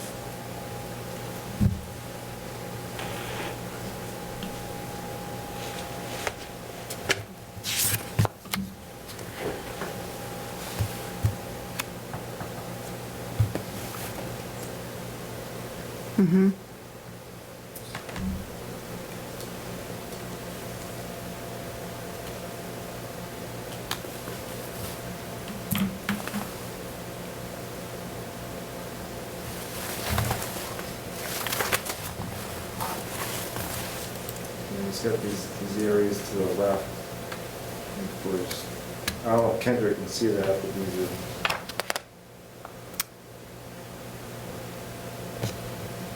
Was that the rain garden? Or treatment area, three rain garden treatment areas. I don't know why the Zoom makes it so jittery. The pixels. Closing now.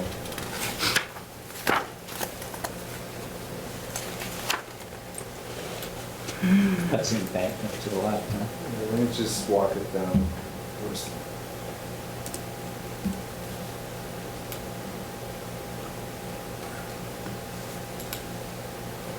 This is the outlet.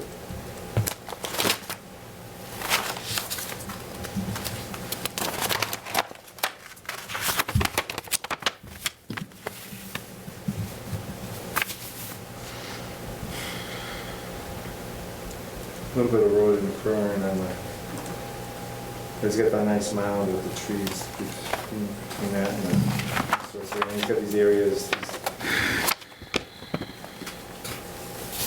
think there's some groundwater leading out. It's a long driveway. Long driveway.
Is the paved surface area the same as what was proposed? Steve, do you think?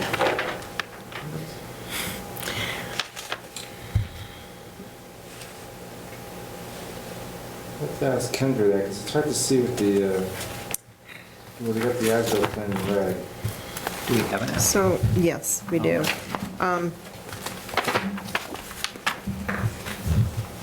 So there are a variety of differences.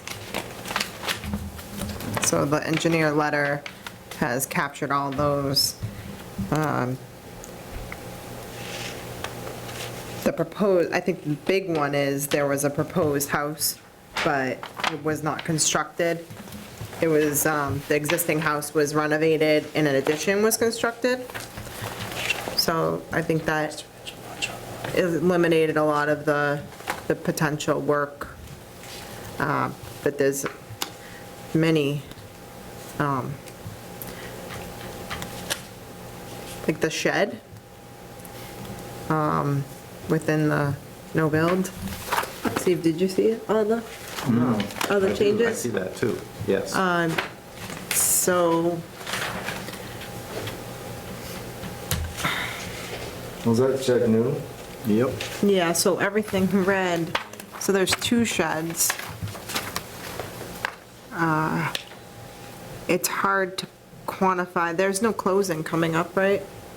It's hard to quantify the pluses and the minuses on this. I remember he had come in on that,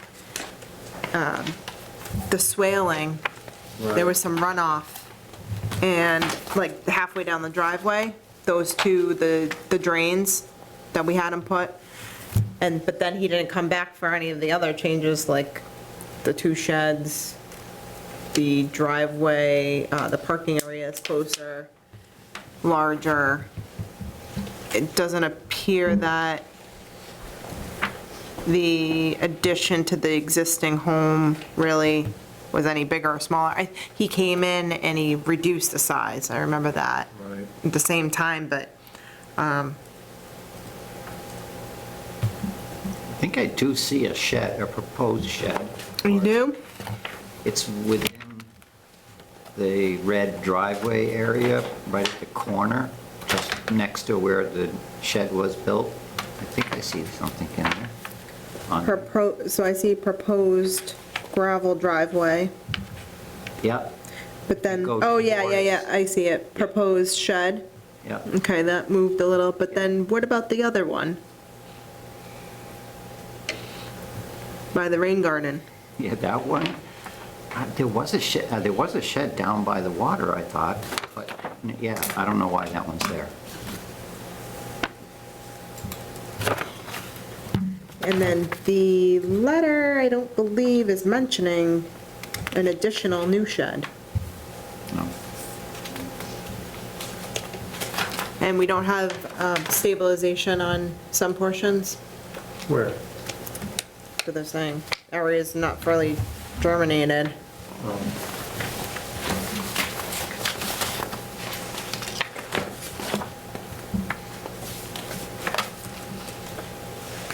oh no, a new small shed, 8 by 8 was constructed 37 feet from the wetland and is stabilized by a crushed stone apron below and around the structure. Oh, that's what that dotted is.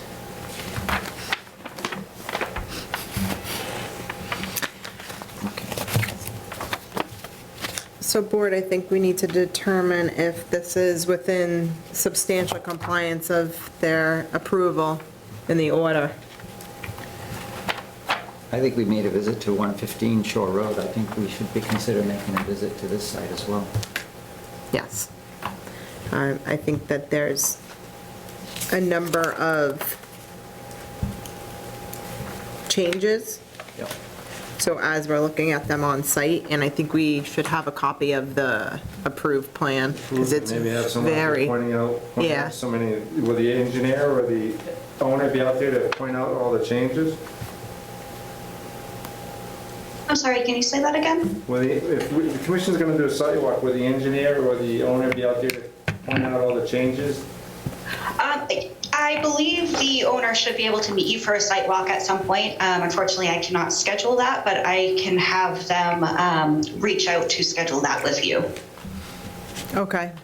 So I would hold this over under discussion until we are clear on the revisions that were done out there. I mean, there could be reasoning, the ledge or large boulders, I saw some of those, I mean, obviously, from the pictures. You wanna schedule something now, or? Yeah, I don't think she can, she's, well, we'll She's just, going back. we Get a can, hold and of the then owner. the owner will have to just, We'll let them know they're coming. yeah, because it's an open permit. Board, any preferences? Time, day? Okay. Steve, you want Saturday or Sunday? Saturday's fine. Saturday? Want to do this Saturday? Sure. Okay.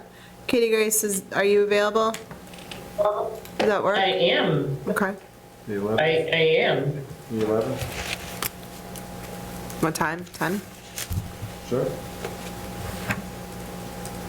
what Okay. time? Could we, 10? could we do a little later by chance, or? Sure. What's later? Maybe like 11, or? Okay, yeah. 3, 11, 11. Okay, so if you want to report back, we had some questions on those changes, the modifications to the plan. And that we'll be doing a site walk. We'll notify the owner Okay. this Saturday at I'll reach 11. out to them. Okay. Okay, thank you All right, very thank you. much. Thank you.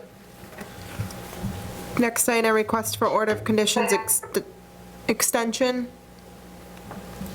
229-187-175 Main Street, Allen Riley. In your packet, you have a request. Their existing extension order is expiring April 3rd, 2023. They are requesting another 3-year extension. I don't think any work started on this property.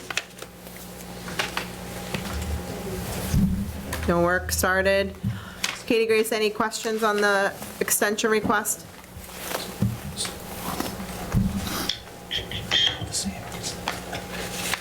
Oh, there. I'm just trying to get this in my calendar. Let me.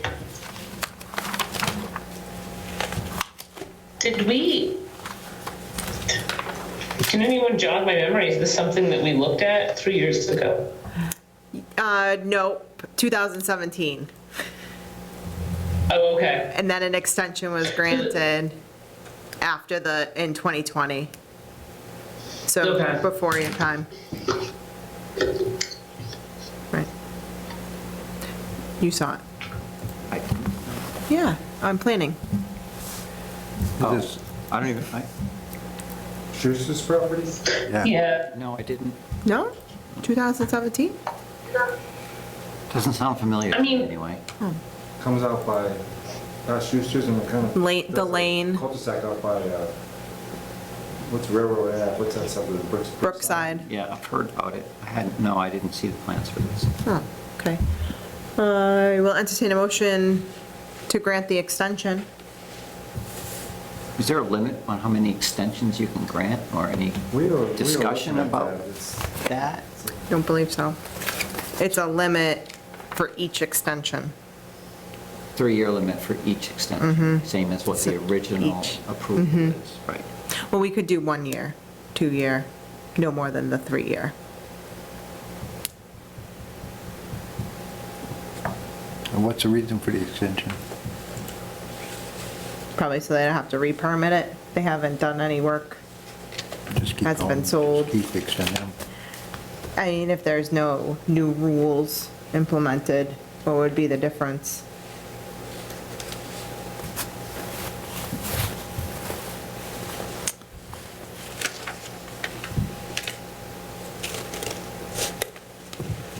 So that was my question is, what would be a scenario in which you wouldn't grant an extension? And the only thing I could think about is if the land changed in some way, right? If it wasn't a wetland before, the wetland expanded or shrunk, or like if something actually changed in the area. I'm not familiar with this area, but seeing it's on Main Street, I would imagine that the area hasn't changed substantially since the order of conditions was set. Right, or the regulations. The regulations, I think that would be a key thing that would impact an extension, is if regulations change in some way. But I don't think they have they? No, there's Or no COVID or plans. something like that, or something. Well, there is a tolling period for the time, the COVID time, but they're not requesting any additional time on that. So I think we grant the extension. I'll entertain a motion.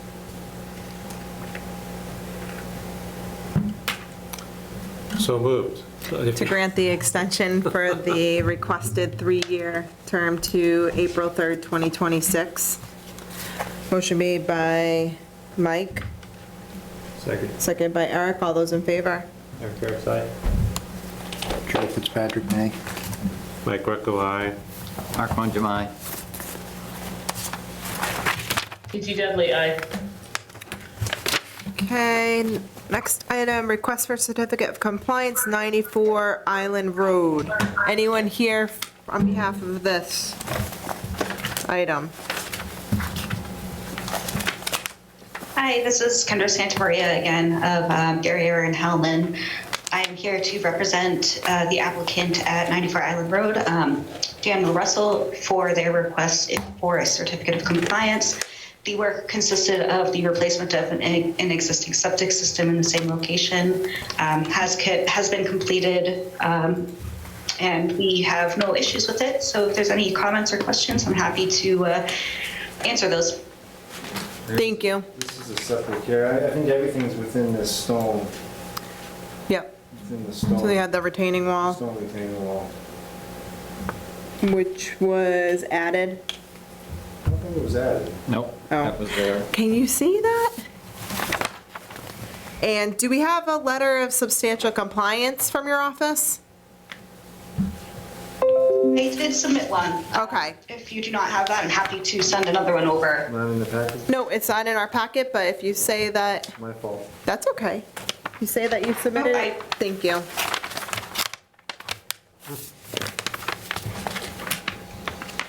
I just can't see that there was a wall. Was there a wall proposed? There were a number of walls already existing for the system that was there previously. I do think that one may have been added kind of on the far side of where we're looking right now. Yes. Okay. All right. Okay. Board, any objection? I think that was there already. The front one was, the back one wasn't. That was there. The back one? This one here, yeah. This one? The steps I don't come see down, it. That was definitely there. No, not where the steps are. This one. All along. The one by the driveway. Oh, the driveway.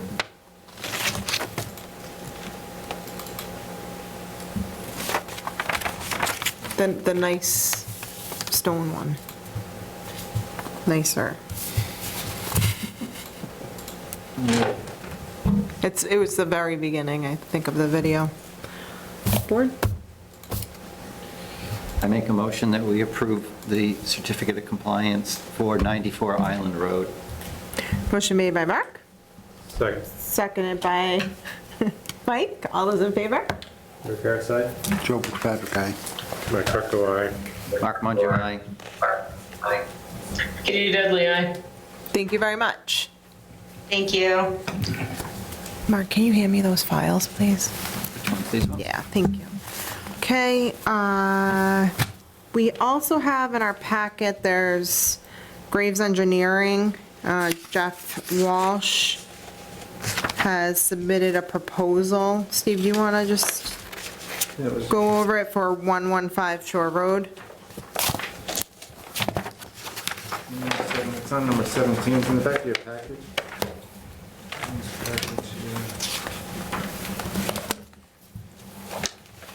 And there's a request by the commission to ask Jeff to do a peer review for grading work and an installation review.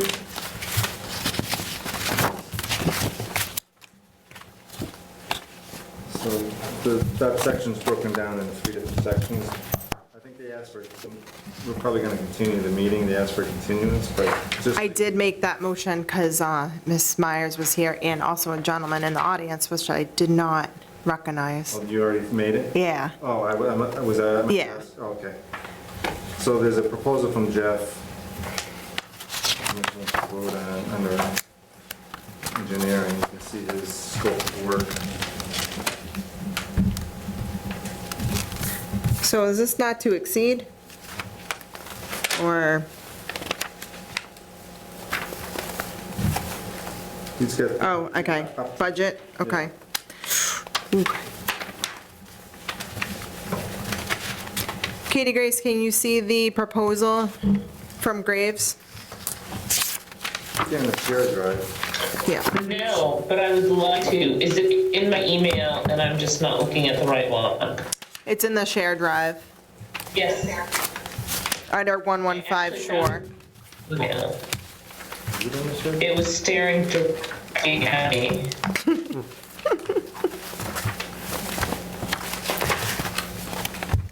Do you want to do anything with this? What? North Village? You don't want to do it? We're just gonna go over the mail and say we're gonna kick it. Okay. Okay.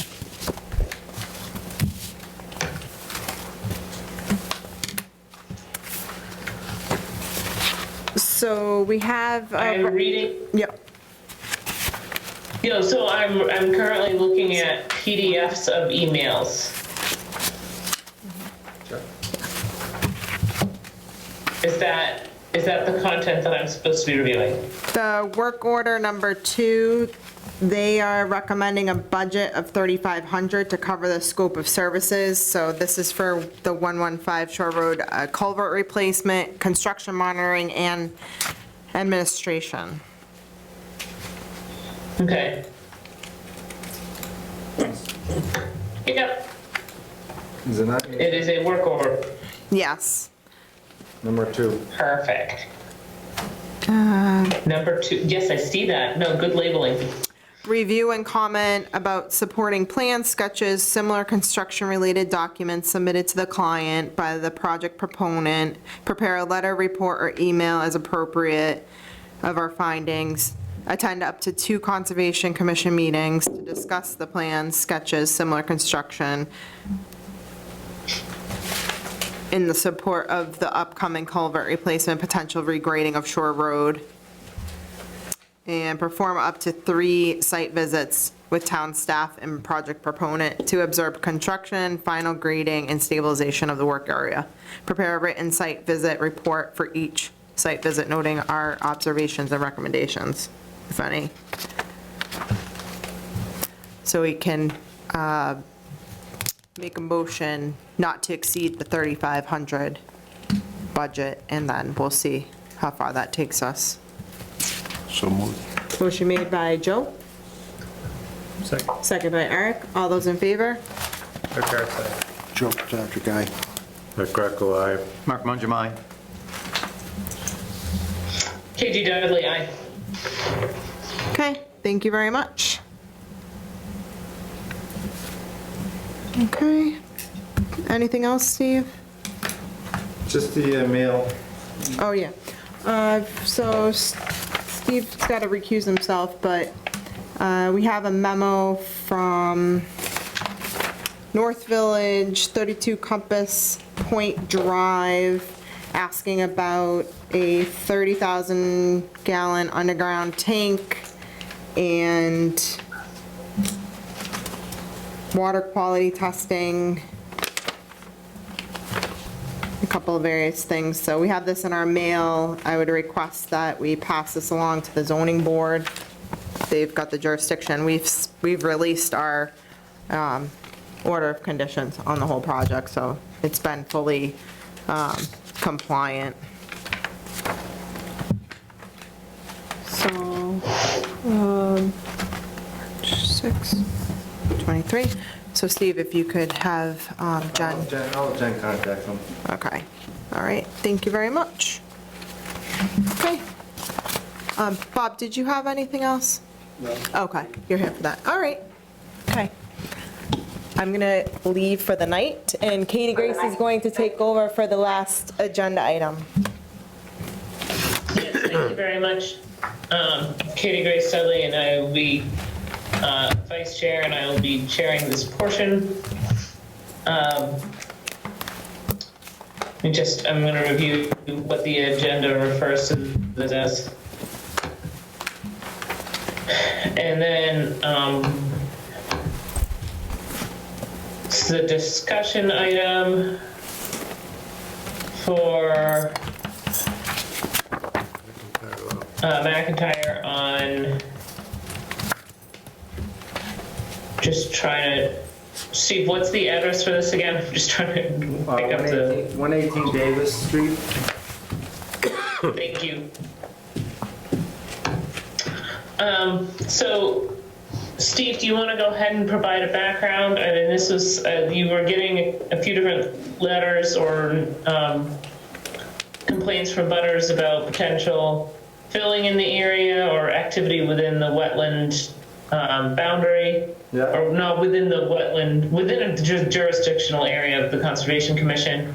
Myself, Steve Zisk, and Mike Bundum took a walk out to the site to review that, and we said we'll talk about it at this meeting. We talked about a handful of items regarding the site. We talked about, previous existing or preceding activity that's happened on the site. We reviewed some of the aerial maps and reviewed what it looked like on the site at the time. Sorry, I'm going to let Steve provide any more background. Yeah, I think you did a good job. I mean, you don't have your package, but everyone's package, and this was sent to Mr. Tassino also. He was requesting it. There was a dated February 22nd, 2023 from Jennifer Kuchar, the principal clerk, a memo or a letter detailing all the inquiries and complaints about activity happening on the site. And so that what spawned the reaching out to the owners about some activity that was going out there, and the subsequent site walk was scheduled as they requested that the commission get out there before this meeting. And so that's what we did.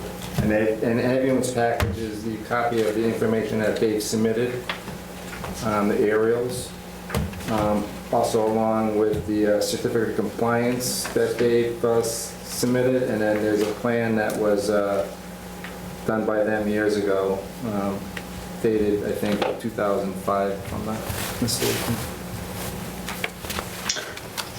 Yeah, no, if I recall, that shows the cement blocks that we saw on the site that had been there for some time. Okay. Fantastic. So upon review, we went out in part to determine the validity of any claims on there.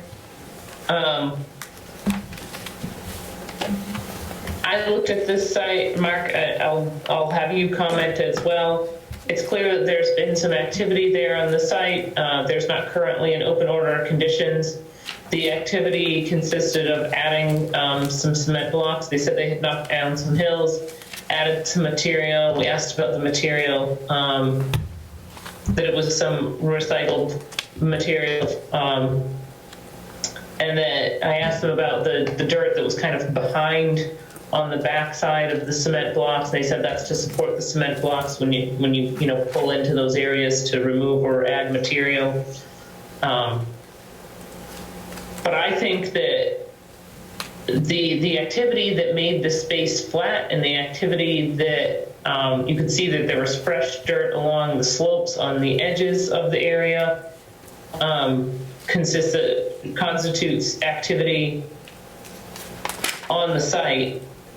The next question would be whether or not this site where the activity occurred was within this jurisdictional area, and there weren't any recent markings since their last certificate of compliance had been granted in 2018. So I think we're looking at having Art Allen conduct a peer review of the site, and we may be looking for a filing associated with the activity.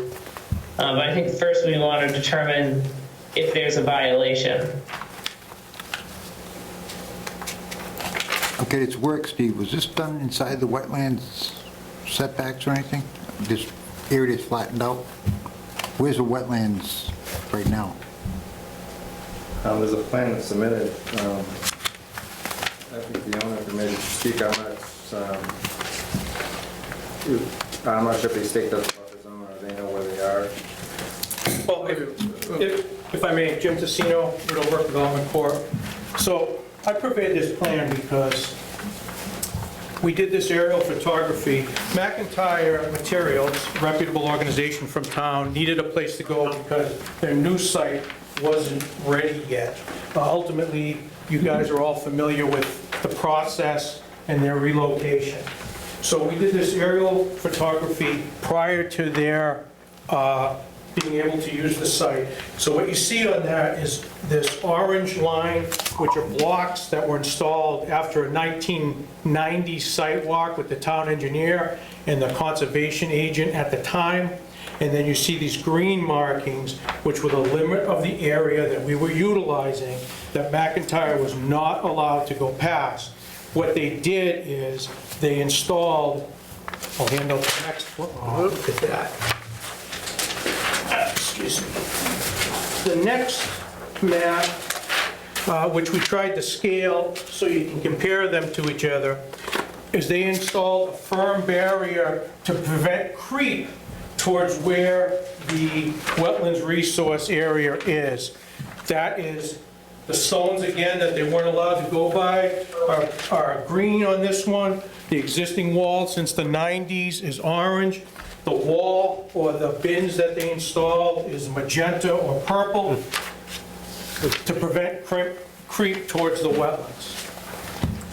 They graded it out and they compacted the wear surface, prevent puddling. We're not any closer or further away from the wetlands than we've been since the 90s.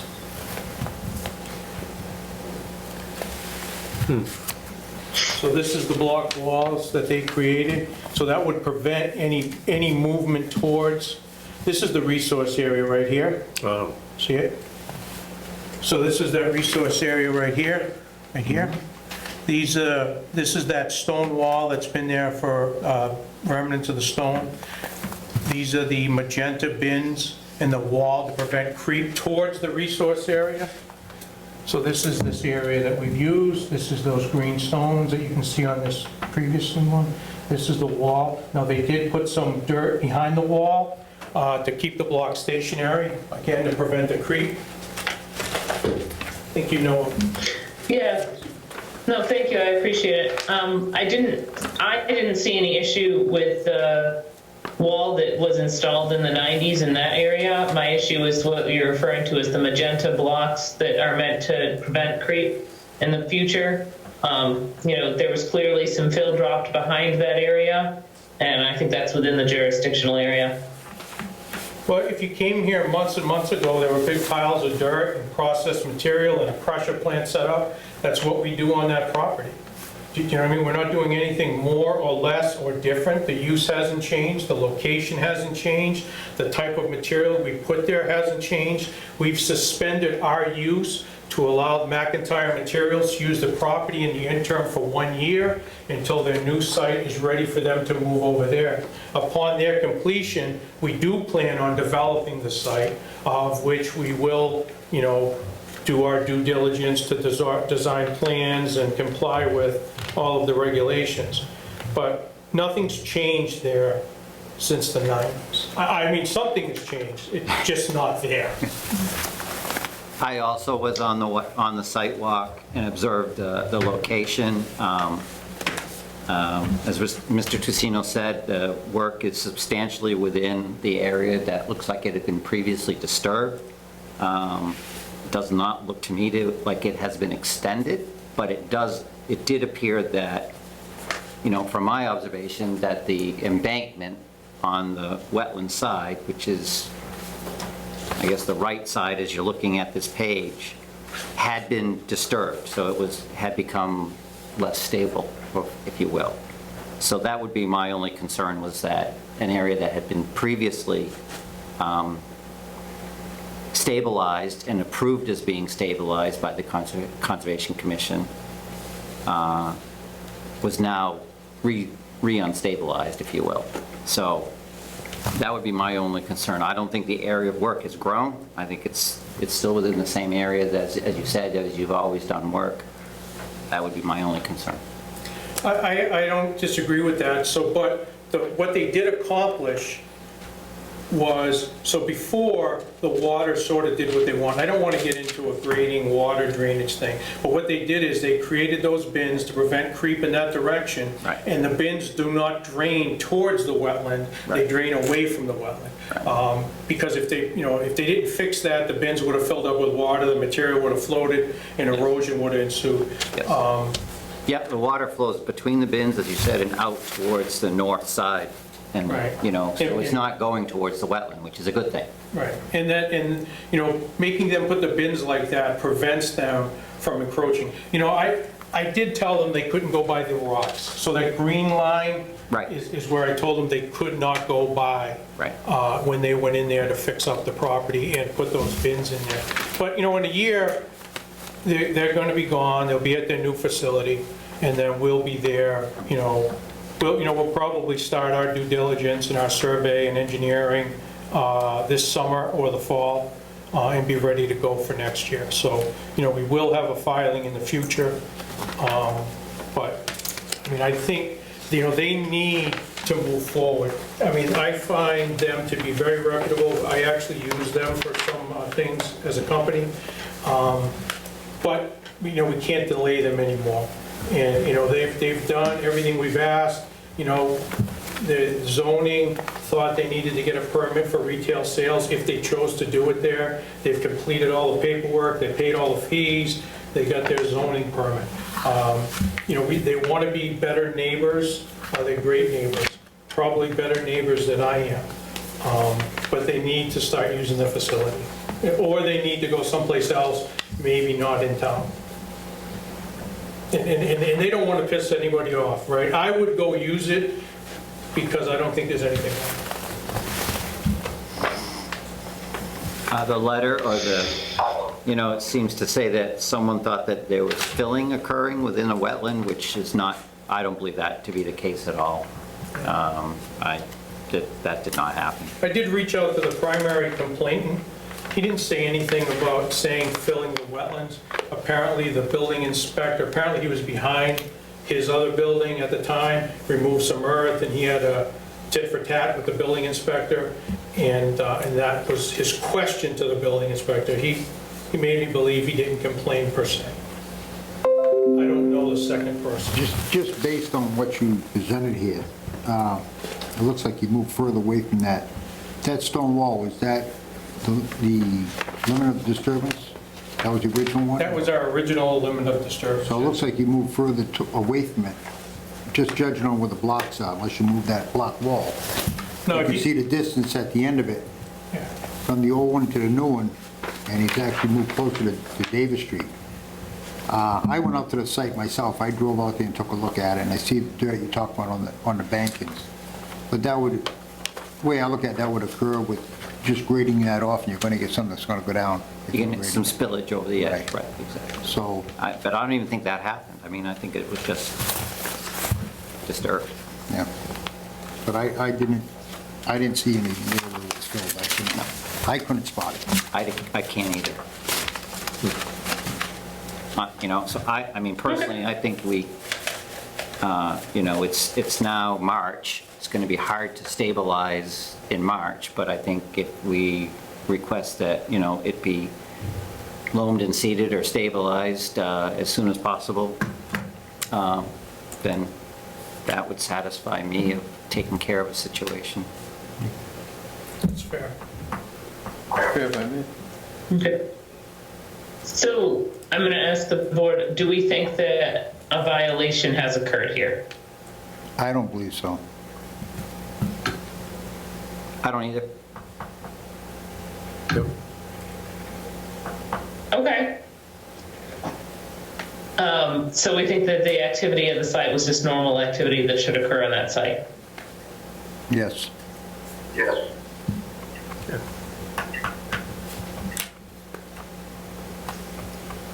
Okay.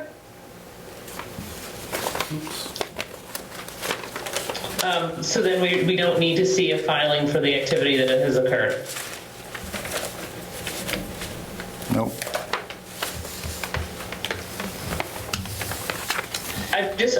I'm struggling to ensure that, like, if this had happened, if somebody else, another business were to have a machine operating on the site within a jurisdictional area, I would have thought that that was activity requiring a filing.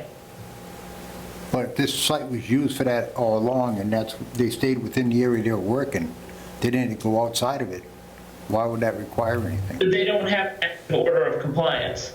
They don't have an active order to do work. Right. But it's an ongoing site, that's what it's been used for, right? It's existing. It's not. The order, certificate of compliance was issued in 2018. They don't have an open order. I guess I don't understand. I don't understand. It's what we've done there. We're going to continue to do it there. We're going to stay inside the orange wall and the green stones. It's what we've done. I don't understand what you're saying. You know, if you know, it was completed, and we're in business there. I don't know, like, if a lumber yard was within 100 feet of wetlands, once they got new lumber, they would have to not get any more lumber, or they couldn't ship any lumber? I'm trying to see how to compare it to earth removal. I mean, we had big crushes in there, and stump grinders, and logs, and all sorts of stuff. Like, nothing else comes to mind about the lumber yard, but that seems pretty good. If a lumber yard was 50 feet from some wetlands and had their 50-foot no this and their 20-foot no that, 25-foot no that, could they not move lumber in and out of there anymore once they got their certificate of compliance? Is that what you're suggesting, something like that? Am I close? Well, no, I don't typically expect a lumber yard to re-level the site. Because they do lumber. We do gravel. We do gravel and stone and stumps. You know, I mean, that sounds like a distinction without a difference. Well, I'm seeing a good history of aerial photographs that show that it was never fully, like, closed out, if you will. There was not like grassed area or trees planted or anything like that. It was always seems to have been active. Yeah. Since not to interrupt you, I since apologize. 2018. So how we get here, right, is that when the gas company ran the gas main through there, they completely destroyed the place. The gas main goes right through the center of that depression area, which led us, and then the gas company left it in disarray. We had worked with Bill Cuniff at the time to sort of fix what they did to make it right again. And then there was a certificate issued as an order of conditions because somebody drove through that wetlands area and cleared some trees up on the other side of it. And then we restored all of that to normal, but we never ceased our operation, we never changed our operation, we never changed the footprint of our operation. That site has a proposed plan that was circulated years ago that has a road going around that depression with 5 lots off of that road. So when McIntyre's done using the property, we hope to develop that property into those 5 industrial lots. I mean, that's not what we're here to talk about tonight, and obviously that'll be the whole process. McIntyre needed a place to go. We had a place that was close. I told them they couldn't go beyond those green rocks or that orange block wall. And that's all they did. And they've taken steps to prevent creep, right? Creep is something that, inevitably happens everywhere, right? Lawn creep, all sorts of creep happens. They've positively stopped creep. That can't happen. They have to make it flatter and clean in all the divots from our years of operation. They did. But they took steps to prevent it from, expanding in the direction of that resource area. I mean, that's a positive stop. I think stabilizing that banking is something that we can do, easy enough to do. I don't think you'll see erosion there because now water doesn't run over it. But I think so, in the springtime, we can spread some material on it and we can put some wetlands mix or conservation mix, on that slope there, and throw some straw on it even to get it to set nice. But they need to go to work. I don't think there's a motion in order. I don't think there's an acceptance. I mean, it's your committee, so. Yep, thank you. Thank you. Okay, so board, again, we don't think there's a violation and we don't need them to make a filing. We're not asking for a filing at this time? I would say no. It was just a discussion.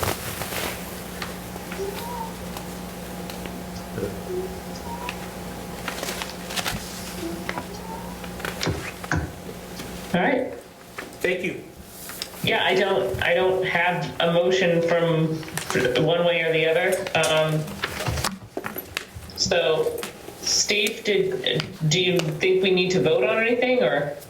Well, if you want, it might be good just in case, you can have it for the record, in case other people are asking. But you don't think there's a violation and they don't need to file? Okay. I'll entertain a motion, I guess, to vote on the resolution of the discussion from the board so that we have it on the record, that we don't find a violation. We're not requesting a fine, but we have asked the group to stabilize the slope of the property. So moved. Second. Motion made by Joe, Second. seconded by Mark. Roll call vote. Harris, aye. Joe Fitzpatrick, aye. Mike Greco, aye. Mark Mangum, aye. All right, great. You guys are all set then. Thank you. Thank you. Thank you, board.